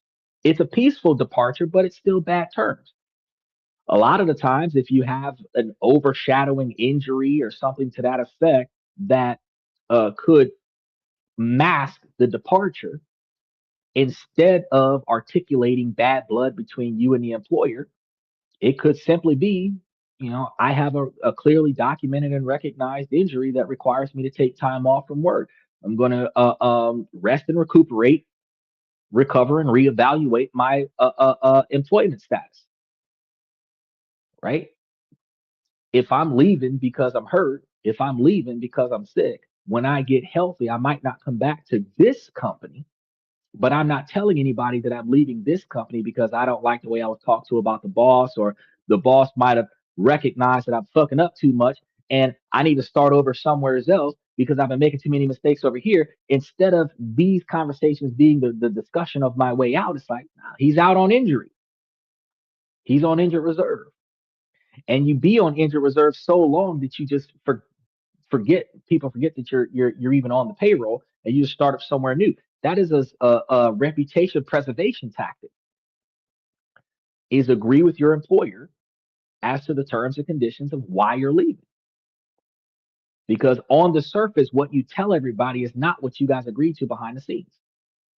But if you agree to say, hey, I got an injury anyway. I'm not supposed to be working, but I've been working. We could just tell everybody that I'm hurt and I can't continue to work anymore. Nobody's going to care that I'm gone. Cool. If that's the story we're going to tell everybody, right?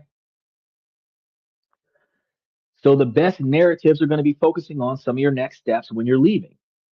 You're going to visit some family, you're going to take care of some personal things, you might even be relocating. This frames your departure as a logical career move. It's about growth and new challenges, a motivation everyone understands and respects. It's hard for anyone to argue with that type of information. You found a better job with better qualifications and better benefits than this job, is saying that this job isn't treating its employees good enough. That's not the discussion you want to have.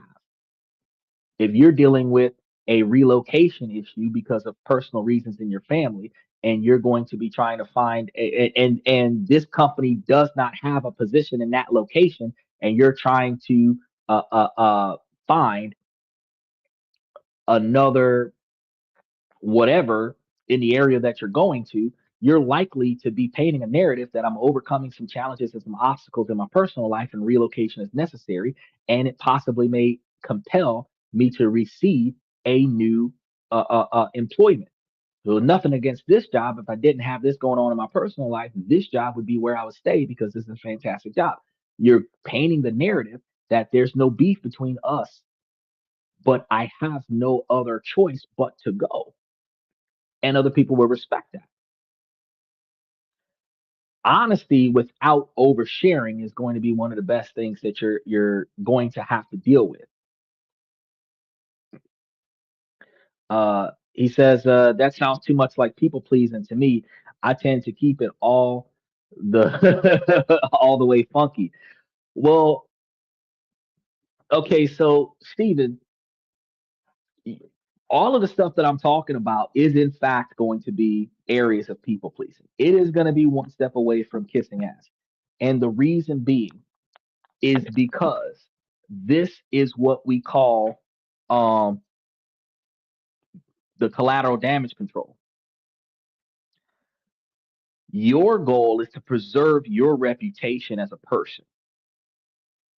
So we understand where you work at now. Remember, you wanted to work in a field with mental health.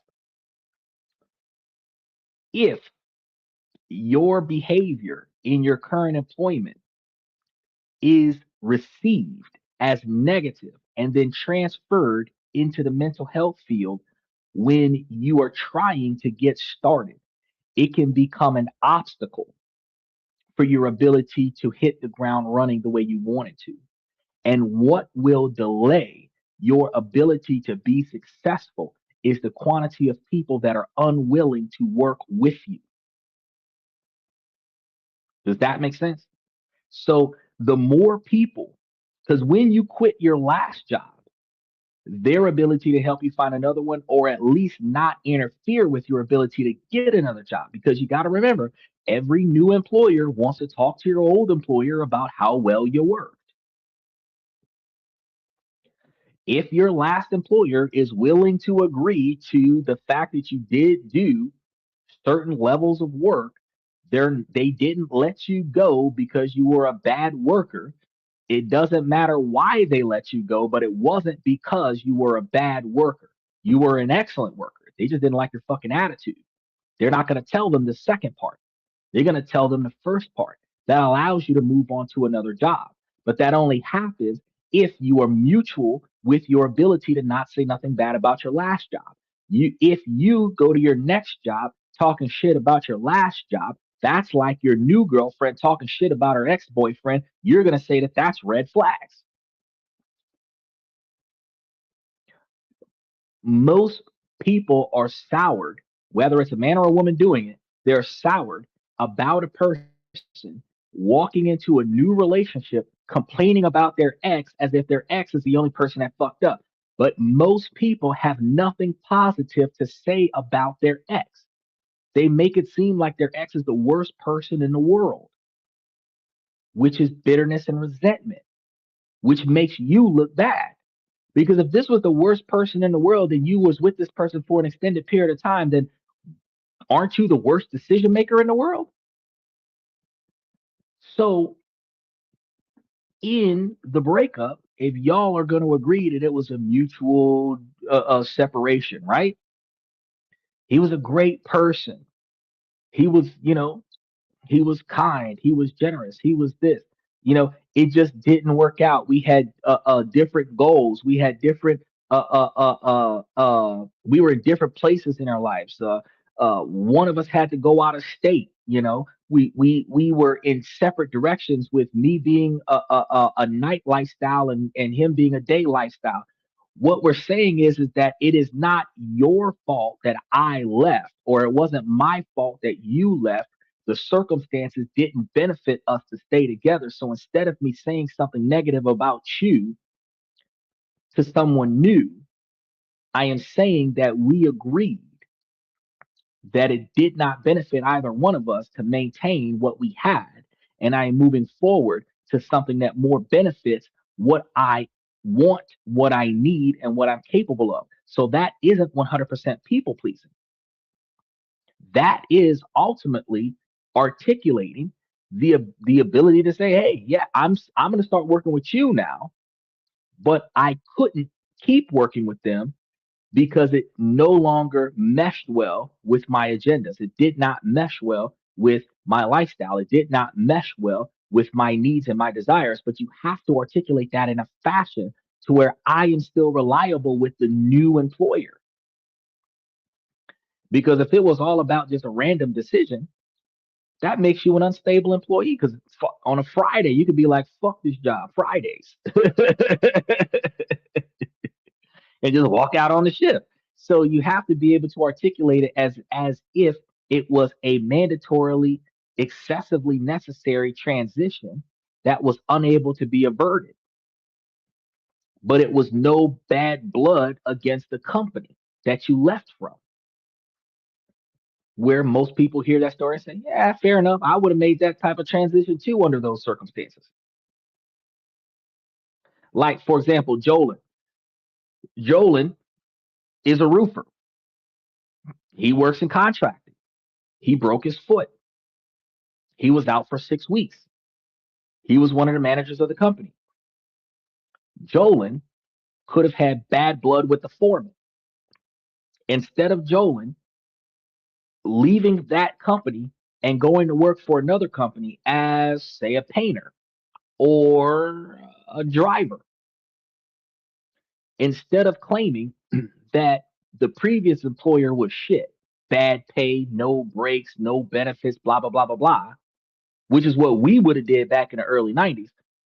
The new way of doing things is to say, he gave me everything that I was looking for, but I came under a condition that was no longer suitable for that particular type of employment because I got injured. I took X number of weeks off from work.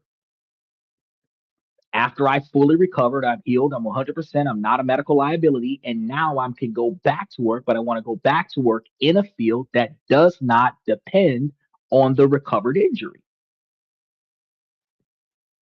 It's almost like if you were a football player, you got a knee injury, you used to be a running back. You're not going to run nearly as fast as you used to, no matter how healed your knee is.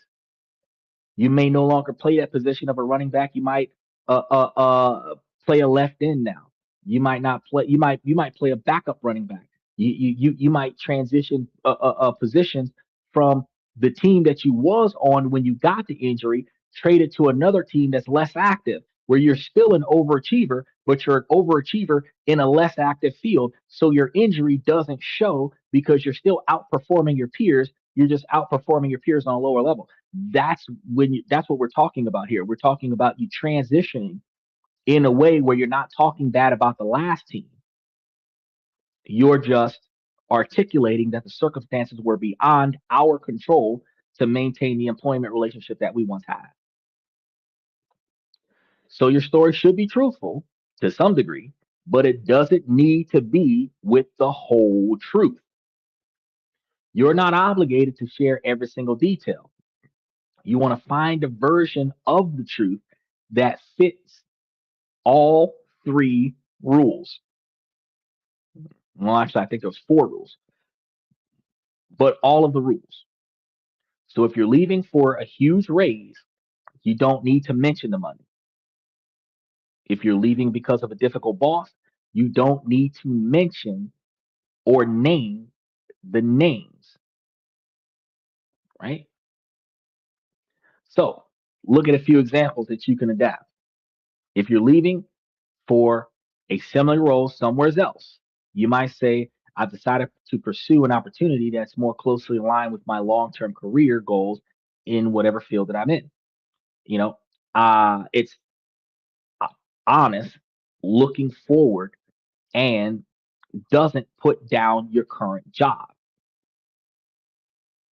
right? You're still left for a better position, but you're not saying it that way.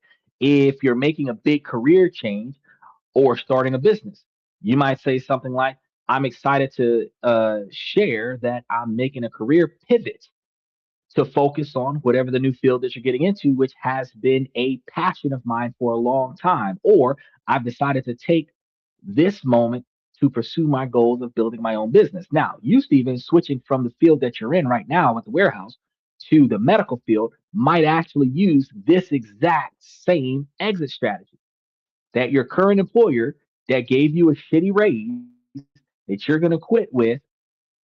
I am making a career pivot to focus on my education, which has been my passion for a long time because you just got your associate's degree, right? And I'm going to take this moment to pursue my goals. If you wanted to build your own business, because we were talking about the concierge nursing business, it could be a concierge mental health business, right? Or your internships in psychological roles as an understudy, right? That's the kind of information where instead of you saying, fuck this job, they overwork me, I'm understaffed, they don't pay me enough, you're saying, hey, my workload in my education is starting to become overwhelming. I'm transitioning out of my employment to pursue my education, right? So you're not leaving because of them, you're leaving because of you. You know you're leaving because of them, but that's not what you're telling them. That's not what you're telling everybody else over there, right? So if you're leaving for personal reasons, my personal circumstances have shifted, and I'm making this move to better align with my family's needs. Or after a lot of thought, I've decided to take some time off to focus on personal priorities before figuring out my next professional step. Just as important is knowing what not to say. You don't use your narrative to make personal attacks on your employer or the company that you work for. Do not share confidential company drama or gossip in any way. And one more exception: if your reason for leaving involves illegal activity like the harassment or discrimination, that information does not belong in your public exit narrative. whether they're letting you go because you harass somebody or they're letting you go because they're discriminating against you. That narrative does not belong in your public narrative. Those are serious issues that should be handled through formal channels like human resources or with legal counsel, completely separate from your professional resignation. He said, I'm over the bad raises. I have a great supervisor who supports me in school, gives me days off when I ask, and so on. There is one guy I'm into it with, and this show is a good one tonight. I kind of figured that you were going to need it. I'm putting it up here. I'm trying to get up here as fast as possible. He's almost got into a fight today with the dude I'm into it with, but I have too much to lose. But see, that's the thing. Whatever he's pissing you, what's got him pissing you off? Because whatever he's got you pissed off about, Michael was asking me earlier today, why would somebody stay on a job that they're not happy with? This is exactly one of the reasons. You have no problem with upper management. Your job is beneficial to your work education schedule, so you're making the money that you need to sustain your standard of living, get an education that you're looking for to move on, but you still have bad blood on the job. If you were transitioning off of the job, you would be transitioning off of the job probably because of this person, but that would not be what you would say. You would use the excuse of pursuing your education due to the difficult workload of being a full-time college student in a four-year institution, and that would be a justifiable transition where behind the scenes your employer knows that you're leaving because the person you almost whooped his ass in the parking lot, that you don't want to be in a hostile working condition. Now, recognizing if one of the reasons why you wanted to leave was because you were in a hostile working conditions with your colleagues, you could negotiate that with your employer, where your employer really likes you, they would prefer for you to stay, and they might take this person off of your shift and never allow you guys to be scheduled together again in order to keep you on the shift. But if they end up shorthanded and that guy's at work, the boss would call you in to cover the difference, and you might have to work with that guy because y'all don't have enough people. Because they're not going to let that guy trick me out of my position. It's not about them tricking you out of your position. So here's the thing. First of all, nobody can fuck you over besides you, right? And I say that because at the end of the day, yes, uh, I know this that if Michael was still here, Michael could give some situations where you can see the Bret Hart screw job where like the boss sets you up for failure, but you have to choose to be in a position to allow yourself to fail. If the boss puts you in a shift that's understaffed and you operate that shift understaffed and you don't meet speed of service, you allowed yourself to be in a shift that's understaffed. You didn't call in extra people. You didn't try to fix the situation. You allowed the situation to fail, right? You have to recognize that, if you're put on a shift with a bunch of females that are not appropriately dressed for the job, and one of them makes a negative comment about you to upper management, you allowed yourself to be on a shift where they're not doing it correctly in the first place. That could put you in a compromising position. You know, at the end of the day, they can't walk you out of a situation. You almost got into the fight with the dude on the job. If he's making negative comments about you, he's not tricking you into a fight. Your anger management issues is tricking yourself into a fight. So this guy can't get you ousted based off of his passive aggressive behavior. Your decision to punch him in the mouth because you don't like what he said, or you don't like what he did, or you don't like where he did it. If he put the pallets in the wrong spot knowing it'll piss you off, you got mad at the fact that the pallets weren't pet peeve where you wanted them to be at. Whether or not it's a safety protocol or not, it's not important. It's the fact that it pissed you off. You want to go and run them over with a forklift because it pissed you off. The fact of the matter is, the more appropriate structure for that is to go and notify upper management. Hey, I've noticed these pallets are put in a non-safe position no matter how many times I request them to be placed in a safe position. Some managers will say, well, just move them. It's like, bro, every time I move them, they come back. The other person that's putting them here, You need to talk to them about the safety concerns about the pallets being out of place. Your pet peeve is that it doesn't belong here. But if you're talking to the boss about a safety issue, that's how you put a stop to the safety issue. You know, when you talk to your landlord about maintenance needing to be done on your property, they can give two shits about it until you start talking about the Fair Housing Act, where the houses are supposed to be in reasonable living condition, and if basic necessities are not functioning, that they have to come and fix that.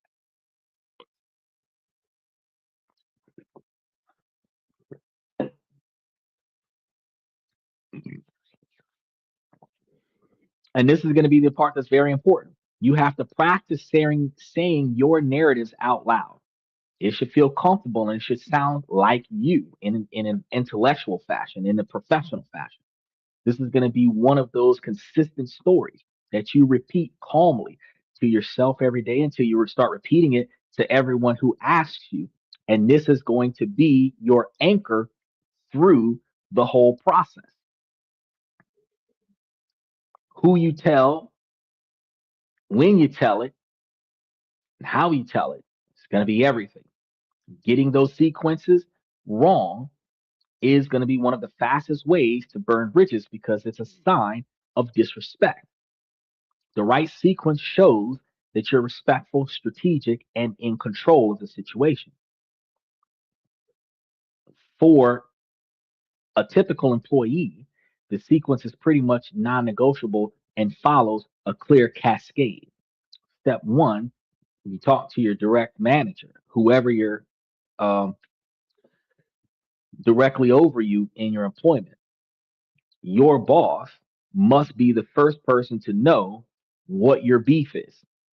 They're going to be responsible for the team, and your departure directly impacts them.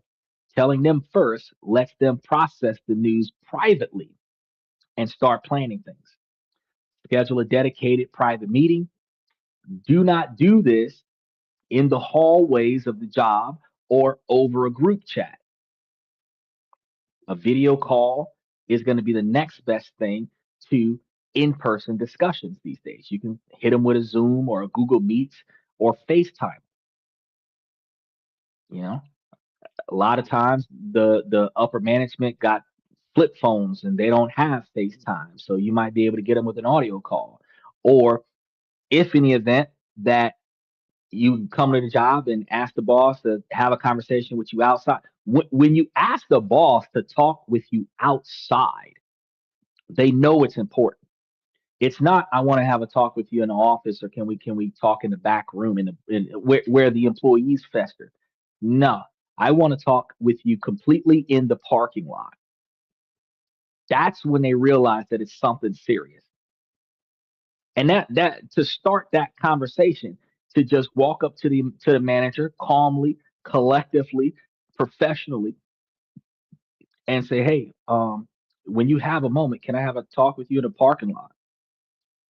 You're clearly asking for a private conversation, and this is clearly something that nobody needs to hear about. You know, and they're gonna be like, "Oh, all right, give me a minute, let me square these things away. I'll come get you." And they'll take you out. Some of them go out for a smoke. They'll walk with you and all the way probably sometimes to the dumpster and have a whole conversation with you far away from the building where nobody can sneak outside and pretend like they're working within earshot of what you guys are talking about so that they can overhear the conversation. There's a lot of people on the job that does, which is why you don't want to have a conversation in the office with the door open because somebody will pretend like they're working near the office so that they can hear your conversation. You can't have a conversation in the back room because people will try to find stuff to do in the back room so that they can overhear your conversation. And you definitely don't want to have the conversation on the service floor, whether you're in a warehouse or a restaurant or whatever.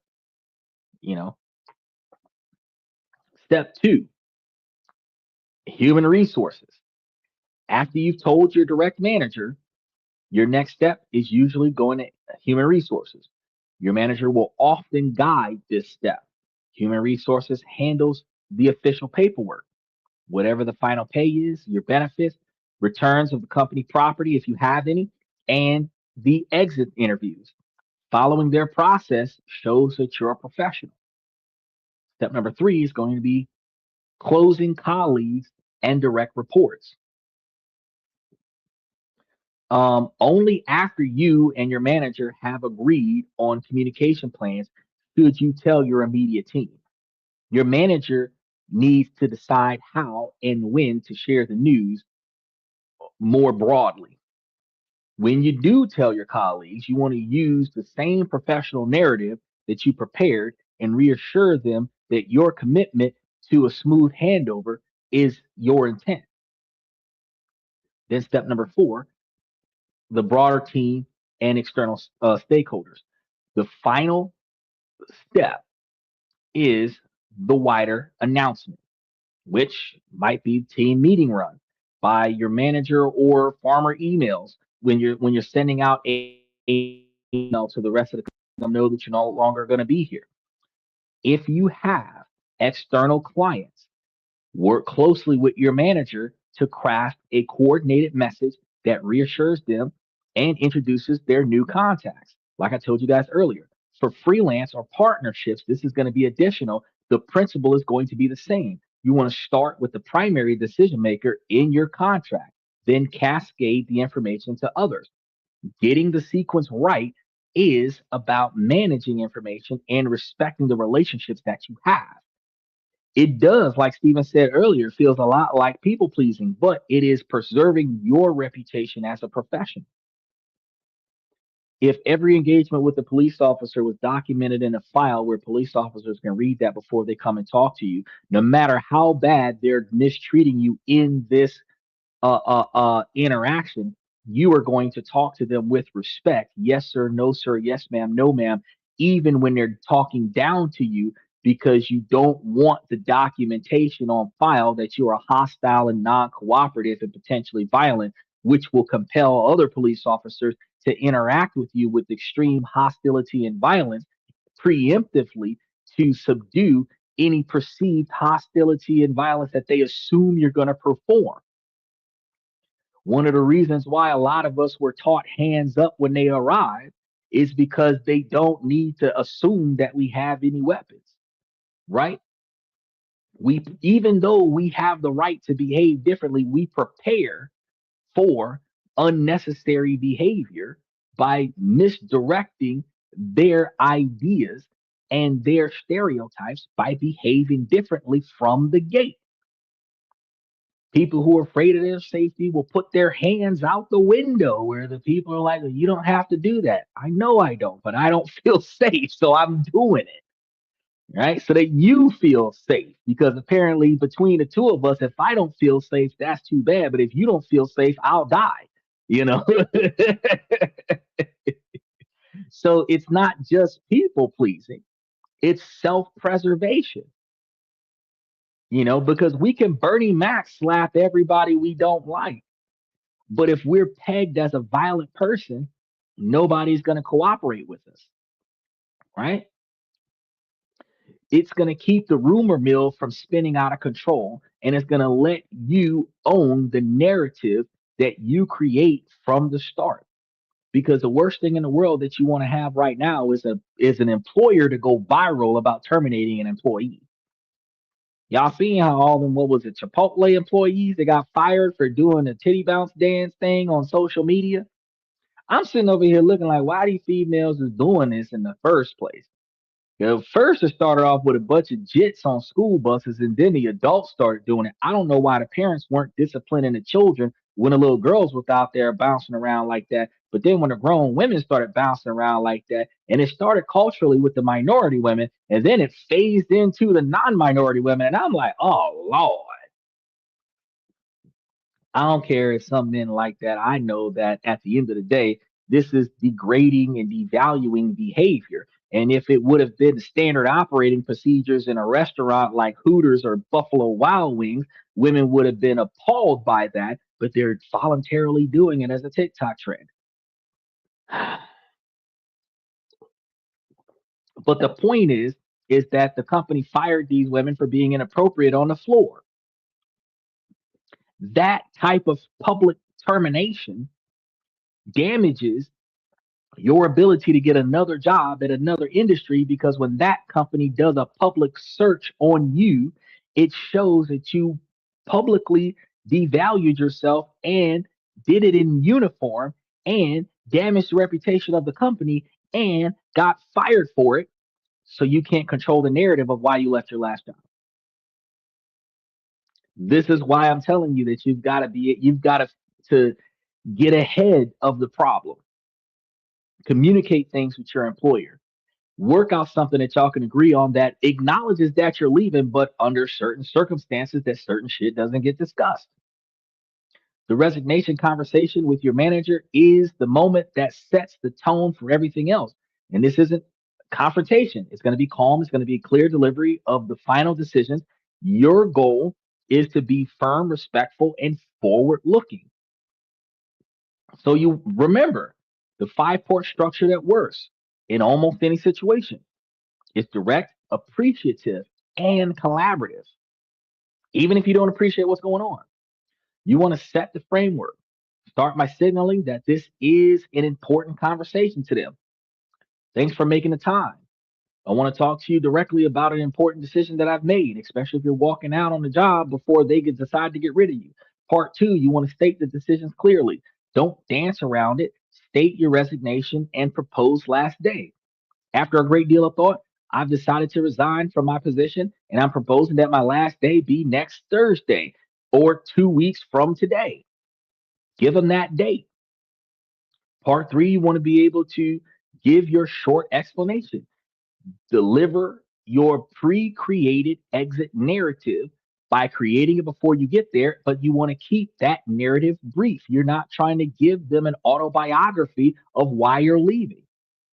I've decided to accept an opportunity that's more closely aligned with my long term career goals, and then pause. Let your manager process that. Don't feel the need to fill the silence with more information because you'll end up giving them too much information and giving them a reason to fire you today. Then you want to express a genuine appreciation. This is crucial for preserving the relationship. I really want to work, or no, I really want to thank you for the opportunity that you've given me here. And I'm truly grateful for everything that I've learned and for your grace and guidance. Then you want to pivot to the handover, immediately shifting the focus to the collaborative solutions. And this is going to show that you're focused on a smooth transition.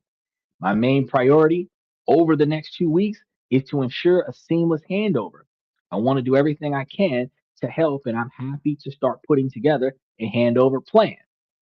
Now, this happens in a lot of bigger structures, but in a lot of the lower level scenarios, you might just need to show somebody how to use a forklift or how to use a computer. And then after that, you're kind of done, right? To be ready for their reaction, that's something that you need to get used to next. Because if they're surprised or disappointed, you still have to stay calm and listen to what they have to say without interruptions. You can validate their feelings. I understand this is unexpected without reopening your discussion. It's like, man, I wasn't expecting this. Yeah, I know it was a little bit short notice. I completely understand how you feel.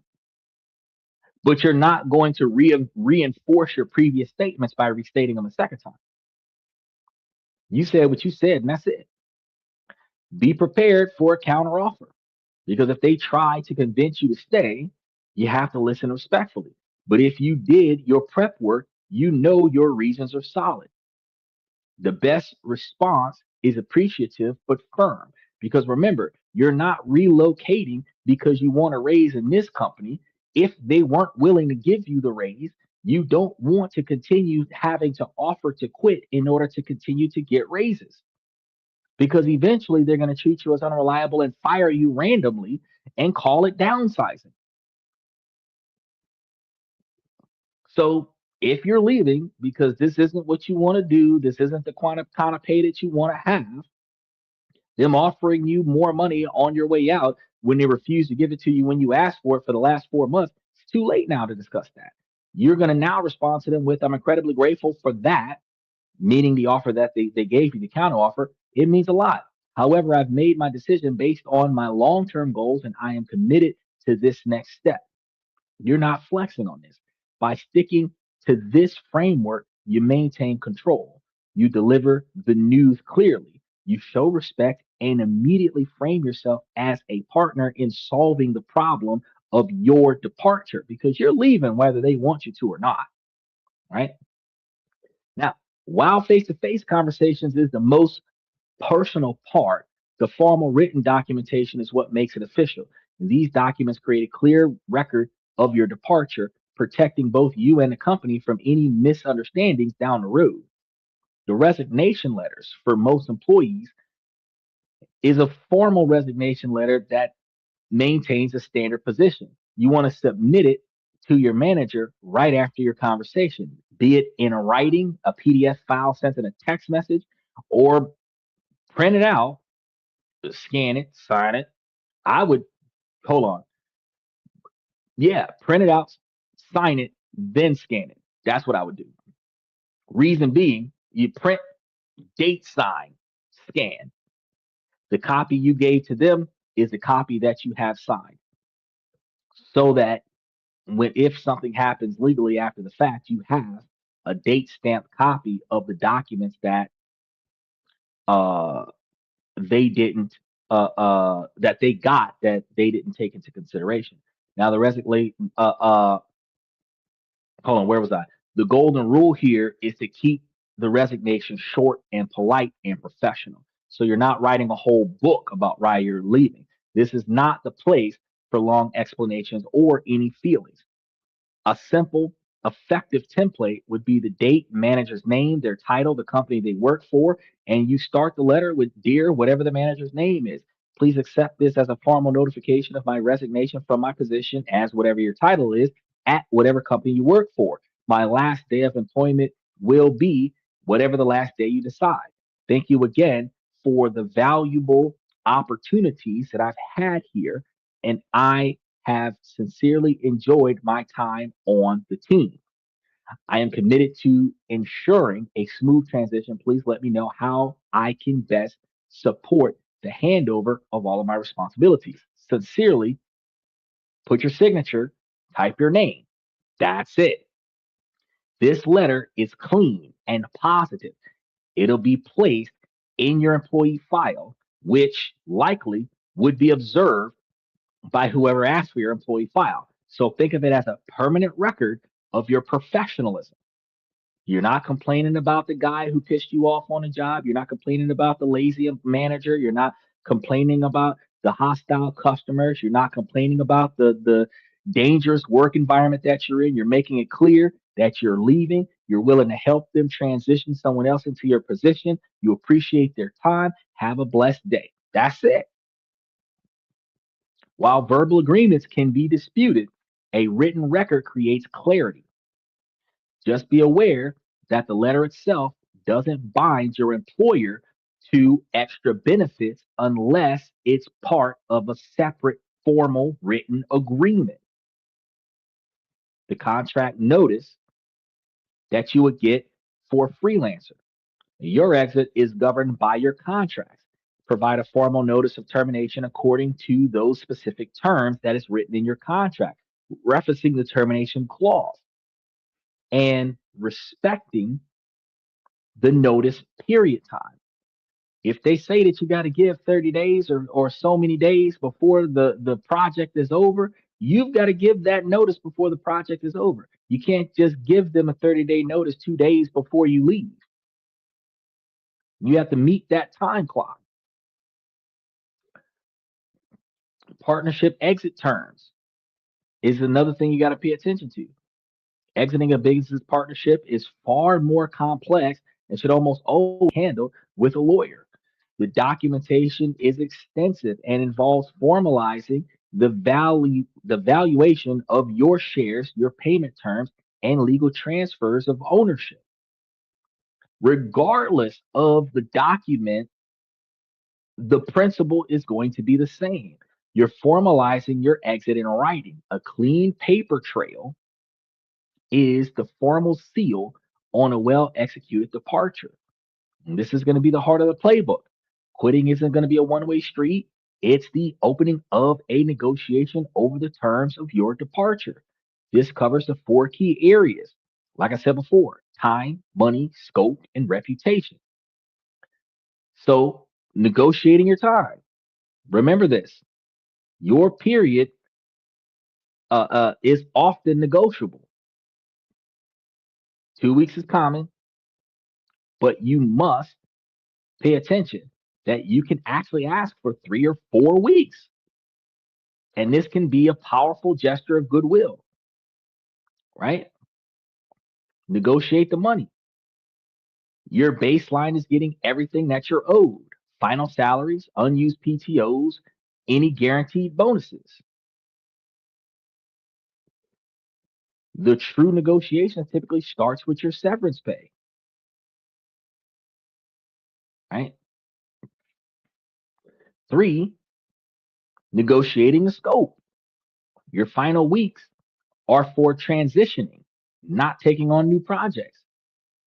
You need to proactively define that scope of your work with your manager, because your goal is to document everything, wrap up key projects, and train your replacement if possible or if necessary.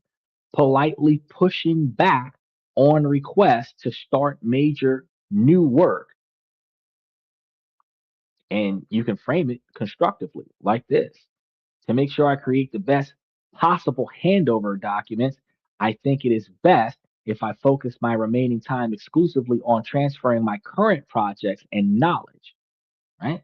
So if they need you to do significant work beyond that, you can open a conversation about a separate short-term consulting agreement, which allows for them to pay you separately as an unofficial employee of the company, which could ultimately become your permanent relationship with them going forward in the future, even if you have a job with somebody else, right? And then remember, negotiating that reputation, because your reputation is going to be priceless. And that is a non negotiable expectation. You must make sure that you prioritize how your departure will be communicated by your employer. And you can also lock in those future references. And a more advanced move is to ask for a formal letter of recommendation before you leave. A simple direct ask works wonders. I've really valued my time working with you. Would you be comfortable serving as a, a positive reference for me in the future? And by tackling these four areas, which is time, money, scope, and reputation, you're going to turn your exit into a comprehensive agreement that serves your interests and the preservation of the relationship. The quality of your handover is going to be your final statement. So it's going to be the ultimate act of professionalism and the best way to generate goodwill that will pay off for years to come. And this is going to be the chance to over deliver and leave your team not with a to do list, but with a full blown playbook for your success, right? So a great handover document is going to be more than just status updates. It's going to be a master guide to your role. So here's what it should include: the project status and summaries. For every major project, create a one page, its goals, current status, key contacts, upcoming deadlines, and immediate next steps. Links to all relevant files. Someone should be able to read this and get up to speed in minutes. So they're not getting an entire dossier. Um, a direct a directory of key contacts. So don't just make a list of names, add context. Who are they? What's their role? Are there any quirks in the relationship that a new client would need to be, or not client, but a new employee handling the contact or the client needs to know about? And this inside knowledge is invaluable and shows that you're committed to a smooth transition. Process guides and institutional knowledge. And this is going to be a secret sauce of your departure packet, because you're documenting your regular processes. How do you run the weekly reports? Where are the passwords securely stored? Write down all the unwritten rules and institutional knowledge in your head that you've accumulated over the period of time that you've worked for the company. This saves your successor and your team from reinventing the wheel. And then lastly, you have a roadmap of risks and opportunities. A truly great handover looks ahead. What potential roadblocks are on the horizon? What upcoming opportunities uh, should your successor jump on? Which that's like, because this is going to show that you care about the long-term success of the work, but it's equivalent to if you sold a car to somebody but you gave them the maintenance logs and the recommendations for upcoming maintenance and repairs. Now they know what they're getting themselves into and they know what they need to do to it to maintain it. And if you've been taking good care of it and they are going to take good care of it, they're going to be prepared for the upcoming projected maintenance timelines. Once the document is drafted, don't just email it on your last day. Schedule a meeting to walk your manager and your colleagues through it. This active handover combined with a great document is the ultimate bridge building tool. And it's also going to be your legacy, especially if it starts becoming standard practice in the company. As your last days get closer, managing your digital and physical footprint is going to be a critical step that shows professionalism and protects everybody. A clean separation prevents from future headaches and any security risks, starting with the digital cleanup. Your work computer is company property. Systematically removing all your personal files, photos, documents, etc. While you should clear your personal credentials from your browser for privacy reasons, be mindful of your company's policies on data retention. You shouldn't be using company computers for personal shit anyway, but if you are, make sure that you clear out as much of it as possible. The goal is to protect your privacy without improperly deleting company data. It's smart to do this type of stuff gradually as you work, well before you give a notice. But in case you're asked to leave immediately, there's only so much clearing out data storage that you can do. You want to organize your professional digital files. Don't leave a chaotic desktop. Create a clean folder system and then archive old projects and label current files clearly. This simple act of organization will be a huge appreciation from the parties that you leave this information behind for. And then when you clean up your physical part of your job, on your last day, you return all company property, laptops, phones, badges, keys, uniforms in some situations. Get a receipt or written confirmation that everything has been returned so that they're not billing you for it. Clean out your personal space. Don't just leave it empty, leave it clean. So don't just take what's yours off of the desk and be like, fuck this shit, I'm out. Take your little Mickey Mouse bobblehead and walk out. You want to actually clean the desk as if no one was ever there, right? It's a small gesture that speaks volumes about your respect for the workplace. This cleanup is the final logistical step because it ensures that there's no loose ends and completes your exit on a note of undeniable competence. And it also makes sure that you didn't forget anything that you were supposed to take with you when you started packing. The exit interview is usually your final formal conversation with your employer, often with HR as well. Many people see it as a chance to either dreadfully avoid conflict or finally vent. Both situations are mistakes. You want to treat it as a strategic conversation where your goal is to be constructive and protect your reputation. Your mindset should be to provide high level, systematic feedback, not personal commentary. Talk about systems and processes, not the people. For instance, instead of saying my manager was a micromanager, you could frame it as a process issue. I think the team could be empowered with more autonomy to improve efficiency. This feedback is constructive and less likely to be seen as a personal attack on your supervisor. Before the interviews, you want to prepare a few talking points, one or two areas where the company could genuinely improve, and one positive point about what you value. Now, this balanced approach shows you're being fair. During the interview, you want to stay calm and professional. Remember that your comments will likely be documented. They're going to write this stuff down, which is why you can't just flip them off and walk out. And depending on the company's policy, they information can often be shared, especially to your employer. So it is best to assume that your feedback will create a permanent record. Beyond the formal interview, you'll get the "so what really happened" question from your colleagues. And this is going to be where you exit the narrative and still be best friends. Resist the urge to gossip. You can deflect politely. It was a mix of factors, but the new opportunity is just a better fit for my long term goals. I'd rather not get into it. I definitely don't want to get into all the details, but I'm really grateful for my time here and excited for what's next.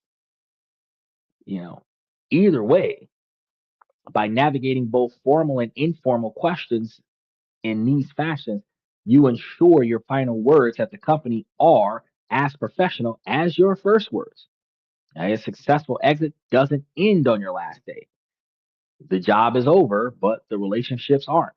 Your former colleagues and managers are now a key part of your professional network. Tending to this network is an investment in your future. So on your last day, you want to send a thoughtful farewell email, thanking your team, wishing the company well, and sharing your LinkedIn URL profile for anyone who wants to stay in touch. You want to make sure that you're giving a professional profile that has you in a professional light, because you do not want to tag them on your Twitter or your TikTok or your Kick or any platform that's got you keg standing, dropping it like it's hot, or doing anything that was on the Cash Money Records from the 99 2000 video. If you was doing one of those Anaconda backing it up things with Lil Kim or Sir Mix-a-Lot, if any of that stuff is going on, you don't want to use that platform. You want to use a platform where you are only observed in a positive, professional, and potentially educational light.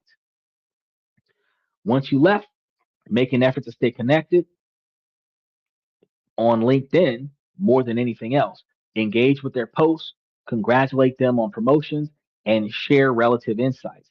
These small interactions will keep you on their radar in a positive way. And beyond that, considering a genuine check in every 6 months or so, and a simple email asking how they are and sharing a brief update goes a long way. The key is to be authentic and not just reach out when you need something. Reach out because you have time to see if they need something. Just as importantly, committing to only speaking fairly and respectfully about your former employer is something that we have to practice. The professional world is very small, no matter how big we think it is. We just talked about this the other day, where they brought out about 179,000 jobs, but we're about 3.5 million people needing jobs. And so 179,000 jobs didn't really do much for the unemployment line. The professional world is very small. And negative energy has a way of getting back to people. When asked about your last job, stick to your positive, forward looking narrative. It signals maturity and loyalty, qualities any future employee will value. And since everything is public record now, you'll see a lot of people passing information in the click of a button. By viewing these relationships as long term assets, your turn of departure from an ending into a transition, the goodwill that you build will be invaluable, providing you with a network of advocates and future referrals. So while all these principles apply to leaving a business partnership, this kind of exit is far more complex. It's less like quitting a job and more like a cooperative transaction, or more importantly, to identify a divorce. You're untangling shared finances, assets, and legal duties so that the stakes are much higher for you in that particular type of situation. And the most important documents in your partnership agreement are the ones you need to pay attention to. Ideally, it's going to have a buy sell provision that outlines the exact process for a partner's exit, including how the business will value and how the departing partner gets paid out of that value. Now, if you don't have one, you want to proceed with extreme caution and get help from legal and financial advisors in order to get one. The negotiation revolves around a few key issues: how much your shares are worth. If the agreement doesn't specify a method, you'll need to agree on one, which is often going to mean hiring a neutral third party business appraiser for an objective valuation. Buyouts and payment structures. We're almost done here, guys. I told you it was going to be a while. Uh, Once a value is set, you negotiate the buyout terms, either lump sum, payments over several years. The structure has major tax implications, so financial advice is going to be crucial here. Then you have your liabilities and client continuity. Who is responsible for the business debts? Who will clients be transitioned? And you will need to ensure that you are legally released from any personal guarantees on any loans. Now, the non competition clause that we talked about before, partnerships, non competes are often much stricter than employment constraints. So you need to negotiate the scope and the duration to ensure that they don't unfairly prevent you from earning a living in the present or in the future. Now, because these talks can be so complex and emotionally loaded, bringing in a neutral third party like a professional mentor or ensuring both sides have separate legal counsel is often the wisest path. The goal is a clean break that allows everyone to move forward without hostility. It, critic, it is critically important to make you clear that this needs to be crystal clear. The playbook is for professional departures under normal circumstances. So if you're leaving because of serious and illegal misconduct, like harassment, discrimination, fraud, or retaliation, the strategy changes completely. Because in these situations, a polite narrative and a smooth handover are not priorities. Your priority is to protect yourself and see that the misconduct is addressed through proper channels. Now, this is not the time to talk to higher managers or anybody, or take the high road and walking away quietly, right? Because you're not supposed to take the high road and silently take whatever they give you and leave, or take nothing and walk off. You should immediately seek advice from an employment lawyer to understand your rights. They can guide you on how to document the misconduct and report it to the right bodies, which could include human resources, an ethics hotline, or government agency like Equal Opportunity or Equal Employment Opportunity Commission. Woo! We're almost done. Now, handling these situations requires legal strategy, not just a professional one. Lawyers can help you navigate the process, negotiate a potential settlement, and protect you from retaliation. Trying to manage this kind of departure without legal guidance is going to be a significant risk. Whew. Now we've covered a complete playbook for turning any departure into a masterful executed negotiation by preparing privately, defining your goals, crafting your story, and managing the process with professionalism. You can protect your finances, enhance your reputation, and strengthen your network. And you guys got to remember 3 core ideas for a successful exit. The last impression rule. Remember, I told you this. People remember how you leave. Make it a lasting impression of professionalism and sport. The 2-door test. Every action should keep the door open to your former network and the door open to your next opportunity. And the 3 C's of exit communication. Always be clear, calm, and constructive. Leaving a role is a defining career moment. By finding this playbook, you can navigate it with confidence and control. And you can ensure that you leave not with burdened bridges, but with relationships and a reputational thing that will serve you for years to come. Whoo, that was a lot of information. So, if you guys found this very, very, very deep discussion valuable, if you found that it helped you, please make sure that you haven't liked this, subscribe to the channel today. Make sure that you take the time to like and subscribe to the channel. And we're going to be giving you more deep dives into navigating your career. And I'd love to hear from you in the comments. What is the single biggest challenge that you faced when thinking about leaving a job? Your story can help everyone here learn and grow. Even if you were a kid and you had certain things that you used to want back in the day, but you did not pursue them back then. Nowadays, you can articulate that it is important and relevant for you to accomplish that, and here's why. So, with that being said, we're going to start off by saying, ladies, as long as the situation doesn't make sense, I'm going to keep asking you ladies to make it make sense. So, ladies, please make it make sense. Fellas, I give you this information to make you guys higher value men so that you can prioritize the things in your personal life that are inside of your control and make those necessary changes and then navigate around the things that are outside of your control. Ladies, y'all have the capabilities to, while this being a male-driven podcast from the male's perspective, you make yourselves higher value women as well. But this will require you to prioritize your 20 and 30-year plan and reverse engineer them to what you're going to do today to achieve that plan.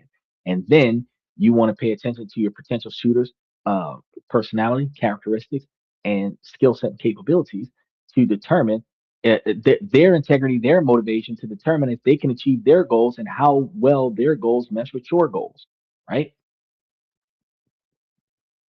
As long as both of you have long-term satisfaction on your plate, it'll be easier for y'all to survive instead of short-term gratification. So like I tell you guys on a regular basis, 2 people can make it to $1 million faster than 1. It just requires you to know what you're looking for and where you're looking for it at. Now, we burned through a lot of stuff. Tomorrow night's show, we're going to be trying to start reasonably on time because we're going to have to cut out a little bit early. So we're going to be coming in a little bit early, or actually more closer to the on-time limit, so that we can cover the full show and not be pressured for the following night. So I want you guys to make sure that you linger for the earlier time slot, and we're going to go ahead and get prepared for tomorrow night's show. That's all I have for you guys for tonight. Special shout out to Steven and Mr. Satellite, and Michael, and OG Kicks. I'm your host, Xander, where we talk about this, that, and everything in between. And I will see you guys tomorrow night.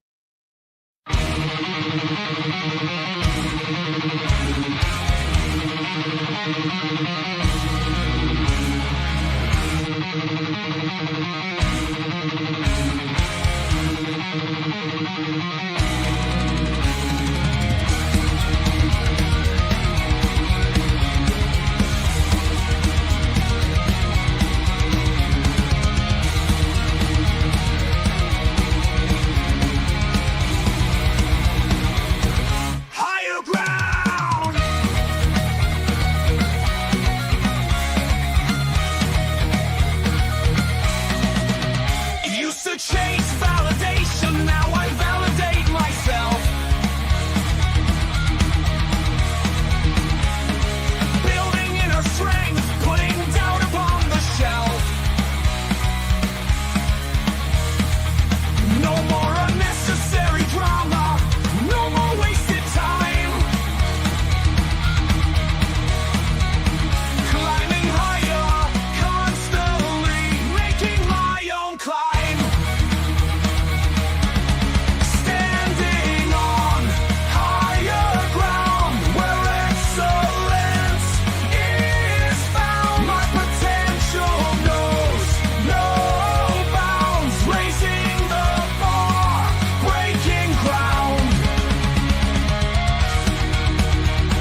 My network is my net worth.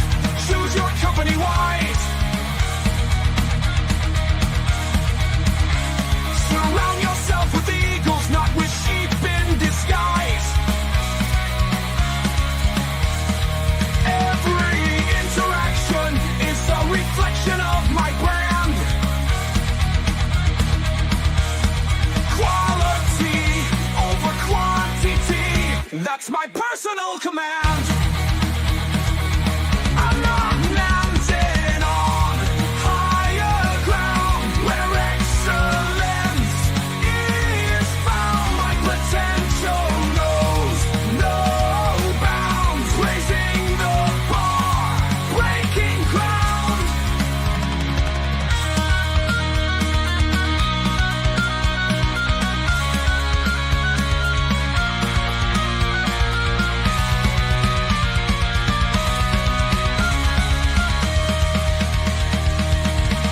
I'm not just living, I'm manifesting my vision, cutting through limitations with surgical precision.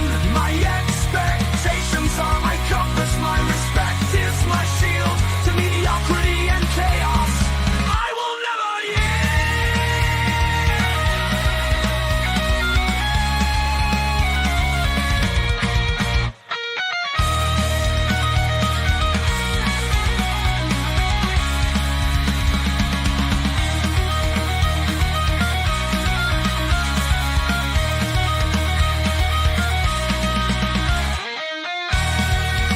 I'm not just living, I'm manifesting my vision, cutting through limitations with surgical precision. My expectations are my compass, my respect is my shield to mediocrity and chaos. I will never yield.